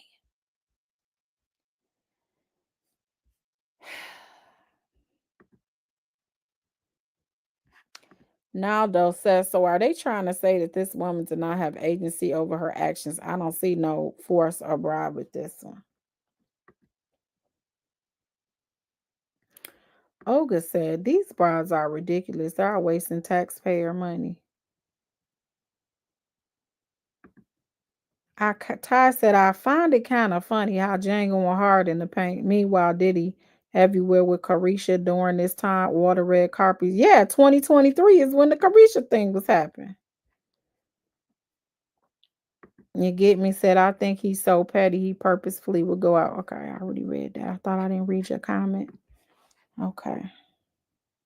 All right, we got a little bit more, y'all. Thank you for hanging in there. Hit that like button. Told you, I'm like, they was there all day. So we would be here for hours and hours if we just read all of it in one thing. And what was Sean doing while the guy had sex with you with a condom? He hated it. He was like walking away. He was just so disinterested. Even while all this was happening, he just seemed so disappointed in what was happening. And it just made me feel really, really bad. And I just wanted it to be over. How did that end? With the guy finishing. I can't remember where. After the man finished, what do you remember happening next? I just remember we switched rooms. So after the man finished having sex with you, did he leave? Yes. And then you said we switched room. Who switched rooms? Sean and I moved to a bigger suite. In the same hotel? Yes. And what happened when you got to the bigger suite? I remember he shifted his energy. He was more loving. He was celebratory. He had a surprise for me at the table of the suite, and it was cake and flowers. I think there was another bracelet and just drinks and balloons. And he made that suite look really nice for me when we got there. And what happened after you got to that suite? After that, we just had that rare bit of alone time. And then I don't even know how. I don't even remember. But then Cabral came. All of a sudden, Cabral at the hotel. Do you remember any conversation between you and Sean before Cabral came? I don't remember them. Do you remember how Cabral ended up coming? I don't remember. What happened when Cabral came? I remember when Cabral came, it was just hours and hours of that. Hours and hours of what, Jane? X, foreplay, pleasing this guy, just doing so much, just doing all of it. When you say doing so much, what are you referring to? Just foreplay with Cabral, doing things I know my partner wants to see, going back and forth between the men. I don't even know how long Cabral was there. I don't know if it was multiple rounds. I just don't know. But by that time he left, it was morning. Throughout the time that you were having X and foreplay with Cabral, where was Sean? He was in the room with me watching. At the point when Cabral left, how long had you been having X during this hotel night? So long. So long. After Cabral left, what, if anything, do you remember Sean saying to you? That Don was coming. How did you react when you heard that Don was coming? I reacted like it was nothing, but inside I hated it. Why did you react like it was nothing if you hated it? Because I love my partner. Jane, did you end up coming on your birthday? Yes. And what happened when he came? We had X. So Jane, did Don end up coming on your birthday? Yes. And what happened when he came? We had X. Who was there? Of course, Sean. So then they said this might be a good time to take a break for lunch. All right. So then they got their own issues, it looked like. So we'll come back and do a part 2. So what y'all think so far? What y'all think? You said Diddy laid it out for Jane. Party and Max said, I know they say the third time's a charm, but this is ridiculous. Utterly ridiculous. Elise said, nah, this dude is diabolical. Damn. But he clearly likes to see male parts. That's what's turning him on, is the actual male parts. So we take that for what we would take it for. Cherie said, dang, Diddy. He told her baby daddy, listen, I don't know who that is. Okay. Said, this is crazy. She deserves 10. She said she deserved that 10 million. Sandy said, this is too much, like tap out. And Max said, two guys back to back in different rooms. That's what he said. Bible lady said, Cabral, I know you lying. Hurting. Robert said, I'm surprised a dude didn't pop out that cake. Belle Louise said her low expectations. That's what it's looking like. See through you. He be wanting to see the actual. So he said, okay, I can't get nobody new because she don't feel comfortable. She gonna want a rubber. I don't want to see the rubber on there. So let me go get some people she comfy with. That's the epitome of somebody doing stuff they want on your birthday instead of looking like, what do you want on your birthday? And then making it seem like, but you like this though. No, that's what you like for me. That ain't what I said I want. Naldo said this ain't no Rico, this a freak show with drug addicts. Brianna said, I'm sick of Jane and Diddy. I'm sick of all of them. Ty, you said you only hear these people in my voice. All right, y'all. We'll be back to do it all over again. It's 6:30. I don't know. I may come back tonight or I might come back tomorrow. If I come back tomorrow, it'll probably be at about 12, 1 o'clock-ish, 2 o'clock-ish, around that time. So I hope you guys appreciate it, seeing this in conjunction with, I'm sure, people that have read it, they got their own interpretations and takeaways of what's important in the courtroom, along with the tweets. These are the line by line. I wasn't there to see the expressions. I've heard she was crying a lot. Some people do seem sympathetic towards it, but then a lot of people online, when they were just posting what she was saying, they were like, this seemed like she was down for the get down, and now I don't know, y'all. But make sure y'all hit the like button, subscribe to the channel. I gotta go eat. My stomach probably didn't hear it through this camera by now. So bring Westmoreland, man. It's gonna be Garagos is gonna cross her. So, like I said, it looks like to me the ones that were on the case originally are the ones that are doing the named individuals in the indictment, i.e., they're the ones doing the cross-examination. And when it comes to the specific people named in the indictment where he can got charges for, and that's Jane Doe and Cassie. Westmoreland looks like all the other people that are coming on, not necessarily for those individual counts, but to allege certain crimes, violence, and all of that stuff under the RICO. It seemed like she may be cross-examining them because Don Richard was just corroborating the abuse of Cassie. And then she also tried to say that Diddy threatened her, like, don't tell nobody or it's gonna be so because she was on the record label to look like y'all all kind of a part of the enterprise, that y'all kind of covered it up type thing. So they used all these people that was in his orbit as being a part of the enterprise because it is a RICO racketeering conspiracy charge. So yeah, I think Diddy, his team is doing what they supposed to do, and I think as Diddy has the right to want. I could understand why he want the people that were been on there from the beginning to do the major people that literally trust. The trafficking charge will get you sitting down for a long time, if not forever, too. So I could totally see that as well. What happened is a lot of them were caught up in the YSL, and he should have got Westmoreland in January. He didn't start looking for a black female attorney until 2, 3 weeks before trial. Then they tried to push it out a couple of months, and I think the reasoning was to have Cassie have that baby. That's what my speculation was. And lo and behold, she had the baby about a week after she testified. So I think that was the reasoning why. However, Diddy has pushed a speedy trial since the beginning because he's not out on bond. If he was out on bond, he probably wouldn't have pushed it like that. And so he was trying to get it like, no, I got to get up out of here if I'm getting up out of here. So he pushed it to happen so he wouldn't have to wait all this time. And so I think if his team had more time, then they may have allocated the duties a little bit different if I were to speculate, because people said Diddy seemed more confident after Westmoreland got finished. They was like, yeah, my sister over here doing her thing type whatever. But I can understand for those main charges you would want the people that know every aspect, has looked at, had the time to look at every device, everything that was all the discovery turned over by the government. I can totally see that.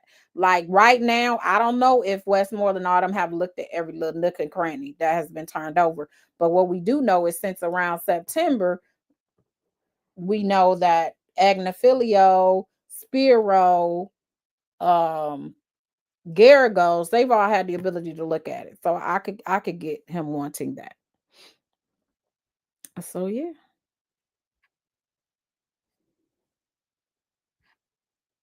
They not so all of this stuff, Andrew. You were asking about the transportation of the DRUGS.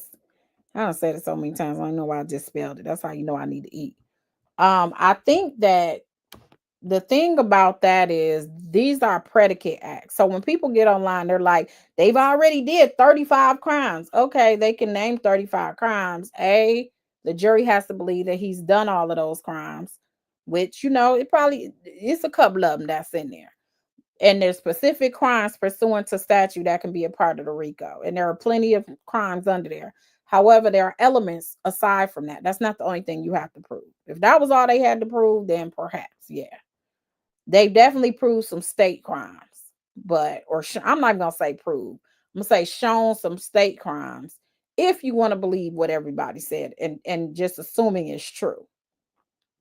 But I think the defense has done a great deal in poking holes and is doing a great deal in showing that these were people he had relationships with. Agnafilio has already said these were people it was consensual and he had relationships with. And I believe I believe that Garrigo said that on opening. And what she did was what she had to do. We admit our client was trash to his girlfriends. He put his hands on them and it's disgusting. But this is a DV case. This is a DV bad relationship, man being a man, a player being a player type case. This is not a RICO. And some of you guys, some people online agree with the defense. Then you just got some people that's so disgusted with Diddy, they don't care if she come up and say, I begged them to have this. They're gonna say she didn't do it on purpose. She didn't mean to do it. She really didn't want to.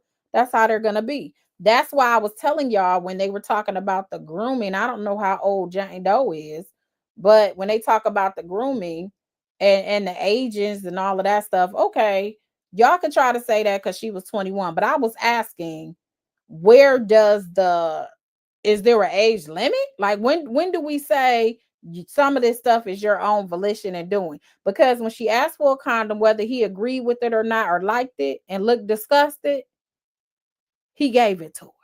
So he had some on hand.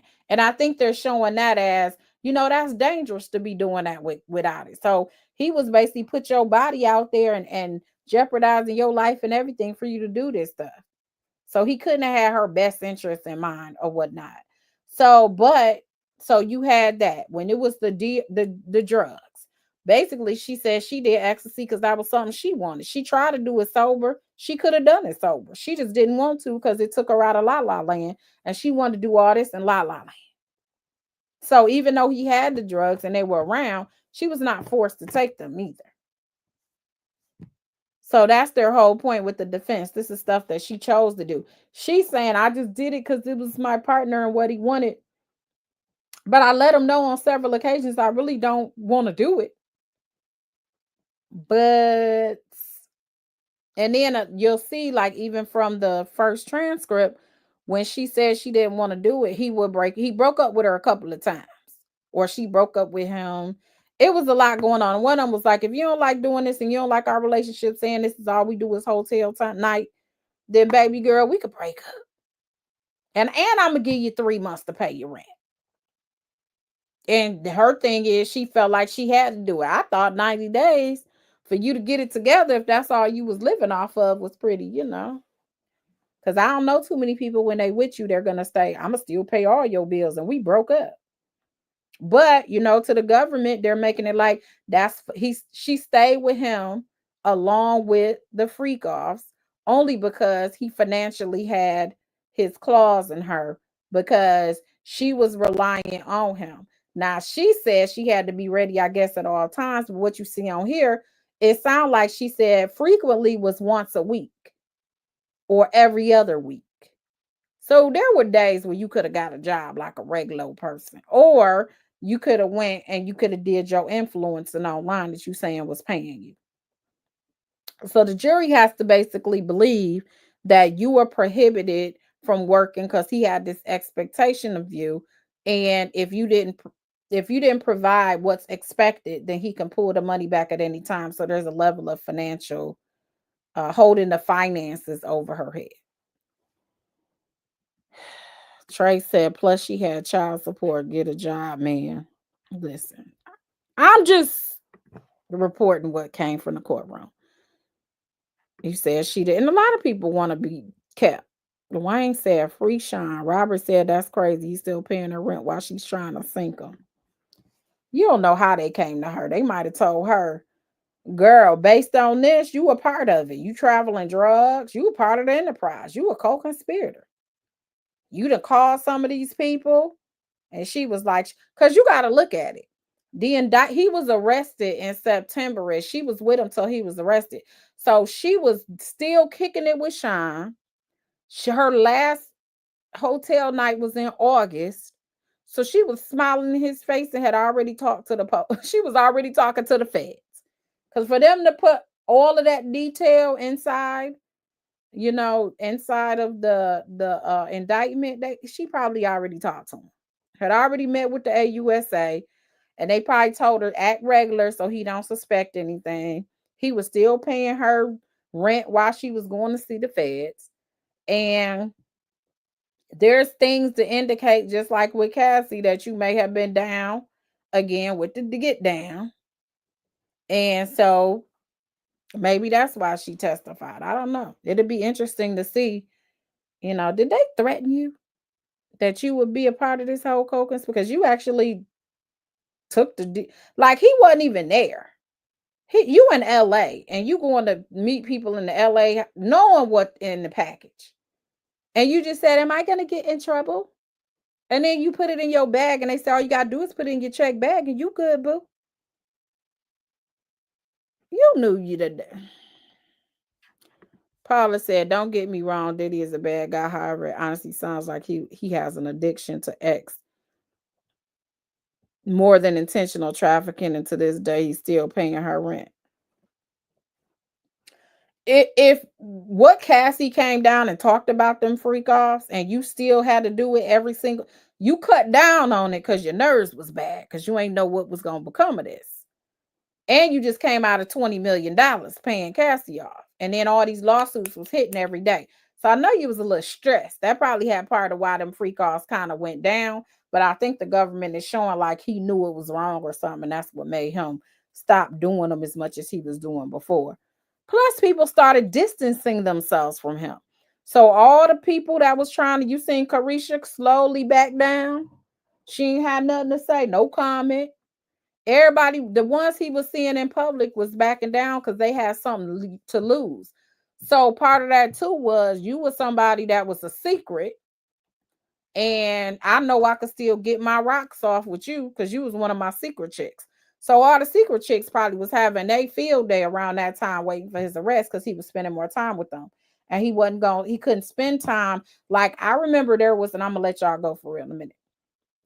There was a lady who was signed to Puff, and she actually called him, and I guess she told him, "Can I get out this contract?" And she did an interview, and she said, Puff was like, "So when times is rough, you know, you gonna try to get out this contract." And she had just signed to him, I guess. And she said, "Now let me just be business to business. If I was in your situation as your artist, would you have dropped me?" And he basically was like, "Can't really argue with that. I'm gonna let you out your contract." Because his thing was, well, how you gonna get me when you know when things get hot? No, y'all got moral clause and everything in our contract, so you can drop me if something like this happened. You drop me in an instant. Don't sit up there and pretend like you would keep me on your roster. Let's be real. And he had to acknowledge that. So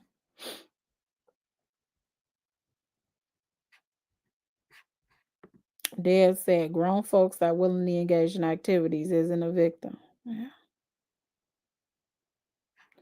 Okay, yes, I did. Thank you so much, Belle, for reminding me. So I got this in my DM. Y'all so nosy. Y'all be remembering stuff. Let me see. Oh no, I got this in a text message. So I hadn't even heard of none of this. Jay was brought up in court today. They told Donna, drug dealer Ray J. She said, I don't know if that's his name. It sounds like that singer, but I don't think it's him. Yeah, when I heard that, as a matter of fact, I think everybody. Okay, I can't stand. Okay, so Ray J apparently responds to a YouTuber, y'all saying who it was, accusing him of having something to do with Whitney Houston's death. So they said, quote, "I'm about to activate. You really thought all this hush money you gave me would keep me quiet forever."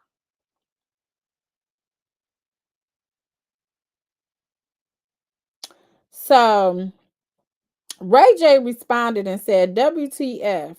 See, this is exactly what I'm talking about." See, I like the reporter lady. I do like her. So that's why I know that, you know, it was other people on her. But nonetheless, now I had enough. See, he said, "See, this is exactly why what I'm talking about." So this is Ray J responding to this allegation from a YouTuber. He said, "I'm about to do my final crash out for real, but this one is for my kids and for my mom and pops and Brandy and my niece.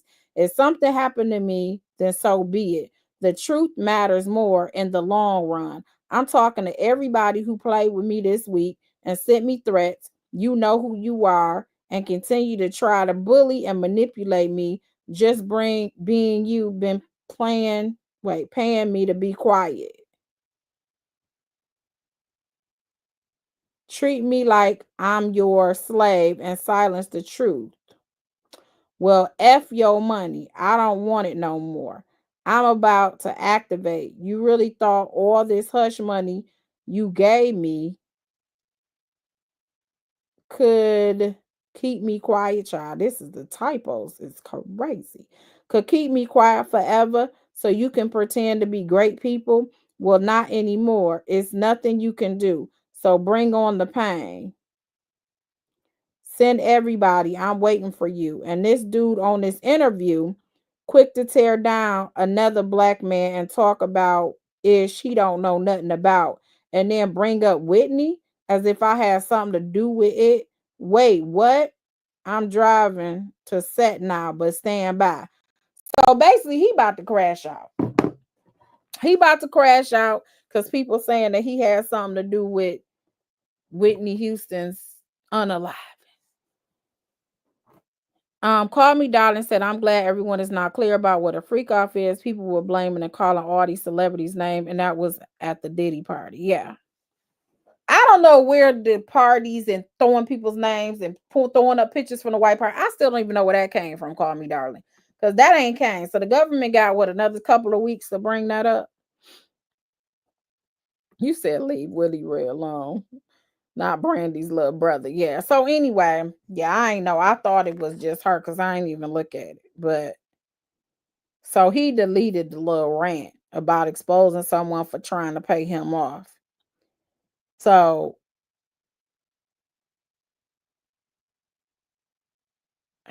child, these people crazy. I just can't. Everybody down here trying to have the story, like I said early on. Everybody want to be the one that got more information than the next person. I'm just going by what they saying happened in the courtroom or what's in these documents. That's it.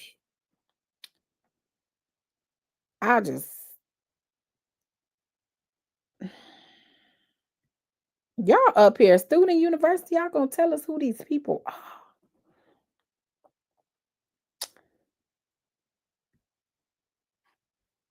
I don't know, y'all. All right, y'all, I'm about to get off of here, but yeah, I was trying to watch that with y'all too. That's why I was like, hold on, tell me, because I've been forgot I even got texted that. I get so many texts and messages. So anyway, we'll be back at it maybe tonight, maybe tomorrow. But either way, we'll finish up this transcript. But I hope that was enough for y'all for now. But we're gonna get back into the other half. Because allegedly it's supposed to be she got mad that he went and took somebody to Turks and Caicos. And people are speculating who that is. But nonetheless, I'm gonna bring it to you straight from the transcript. And until then, I'm gonna holler at y'all later. Make sure you hit the like and subscribe button. Gotta go.